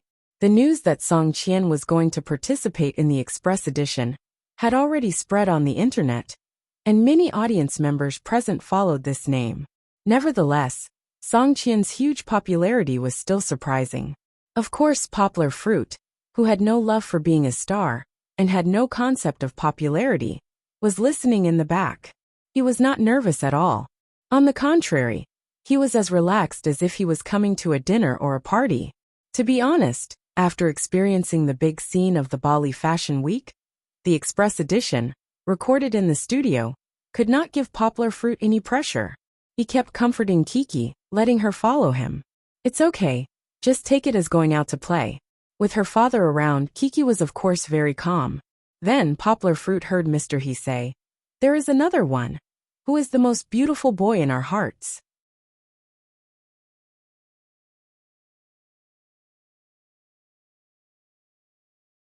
Chapter 8:18. Of course, it's not appropriate to call him the most beautiful boy, but he's definitely the most handsome and sexiest boy in the country, and even the world this fall. Teacher, he said loudly. Poplar fruit, the audience shouted. Their voices were much softer than Song Qian's, and many of them were arranged by the program team. At this time, Sister Na smiled proudly. She pushed Teacher He with her arm and smiled. Hey, there's someone in the front row that I bribed. Then she waved her hand and said, You said that the most beautiful girl is Song Qian, and there's another person who said it's Sister Na. Haha. Sister Na laughed and raised her head. Haha. The audience were all amused by Sister Na. Teacher He turned his ear disdainfully and said, No wonder I heard some discordant voices. The 5 of them were very happy. After some warm-up words, Teacher He said, In fact, poplar fruit is rarely seen in China. It should be said that he doesn't appear in the public eye. However, he just refreshed our understanding of fashion and Chinese supermodels during the Bali Fashion Week. Yes, Haitao was inspired by poplar fruit to shape his body. Sister Na suddenly stabbed Fatty Haitao with a knife. But the audience really doesn't know much about poplar fruit, Wei Jia said. Many times we can only see his beautiful figure, but we can't touch his heart. He pulled the topic back, but it made the audience laugh. So, after many efforts and many connections, we successfully invited poplar fruit for everyone. Teacher He smiled and said, Today let's see with our own eyes what kind of person this all-powerful model is. Of course it started with a VCR. He's a legend that amazed people all over the world. The opening of the VCR was so domineering. It took him only a month to go from a nobody to the Bali Fashion Week and onto the world stage. In the beginning he was faced with doubts, abuse, and discrimination because of his skin color. The VCR began to project screenshots of poplar fruit being attacked by the major media in Bali. But in the end, he amazed the world, and the whole world applauded him.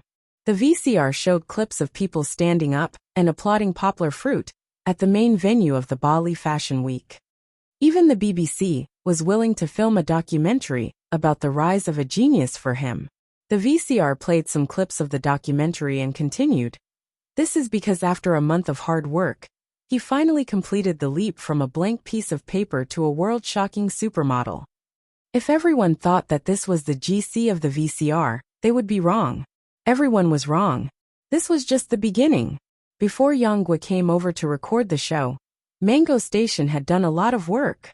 But behind such a legend, there are many legends that we don't understand. He is a language genius. She knows 13 foreign languages and can still speak freely and confidently when dealing with reporters from different countries at a press conference. The VCR also found a few of Yonggua's press conferences and edited them into videos. In fact, Givenchy had helped a lot. They had even sent Poplar Fruit a lot of clothes for the show. The clothes that Poplar Fruit would be wearing at the start of the show were sent by them. Just this segment alone caused quite a number of audience members to cry out in surprise. There were rumors on the internet that Poplar Fruit knew 13 foreign languages, but no one believed it. Even the Steve Jobs biography you saw was translated by him. Then Luo Lin's comments appeared in the VCR. Poplar Fruit. I've always thought highly of him. I've known this talented young man since the Steve Jobs biography translation incident last year. I told him that if he was willing to be my postgraduate student, I would give him special admission. Unfortunately, the young man chose his alma mater, Higashiyama University. You've made a fortune. Who was Luo Lin? He had been on the popular lecture room. Among all the famous translators, he was the only one who was familiar to the Chinese public. However, before the audience could recover from their shock, Mo Yan's words appeared in the VCR again. Everyone started to take Poplar Fruit seriously. It seemed that this young man's talent was real. But it wasn't over yet. In the VCR, there were clips of Poplar Fruit acting in the Unexpectedly mini-movie. There were also screenshots of Alan supporting him on Twitter. Everyone suddenly realized that Poplar Fruit had acted in the year's most popular mini-movie on the internet. The Unexpectedly web series had also been broadcasted and had also broken the record. Not only that, But this guy had also designed a card game? The audience might not have noticed it, but after the program was broadcasted, many gaming fans went crazy. Blizzard was a godlike existence in the hearts of Chinese gaming fans. Moreover, Blizzard's upcoming Hearthstone card game had already become popular all over the world during the closed beta period. It seemed like a long time, but in reality, the VCR was very fast. It was almost over. Yang Guo lowered her head and walked out of the backstage. Amidst the loud music, Yang Guo walked out from the backstage. He didn't understand the rhythm, but fortunately, during the preparation, Poplar Fruit had asked for the rhythm, and it matched the one in his memory. Poplar Fruit silently counted 1, 2, 3, and raised his head as the music suddenly increased in tempo. Poplar Fruit still looked like the Wolf King standing proudly on the runway. He was wearing a black slim-fit suit. He raised his head and walked forward expressionlessly. The rhythm of the accompaniment was really strong. Every step Poplar Fruit took seemed to be stepping on people's hearts. The impact was not inferior to that of the main stage of Bali Fashion Week. If Giselle was in the audience, she would be so surprised that she couldn't close her mouth. Although Poplar Fruit hadn't received any modeling training for more than half a month, this monster had actually improved. Of course, the audience, including the program crew, couldn't feel Poplar Fruit's improvement. They only felt that Poplar Fruit was amazing.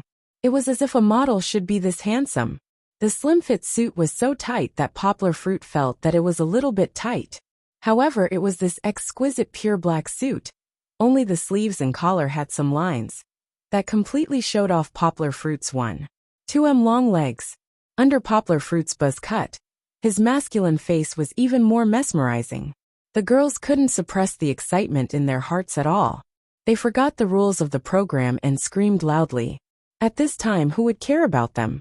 It's Children's Day. I wish everyone in Kiki a happy Children's Day. In the days to come, I hope you will smile as brightly and happily as a child. You're tuning in to the Dreamy Chapters YouTube channel.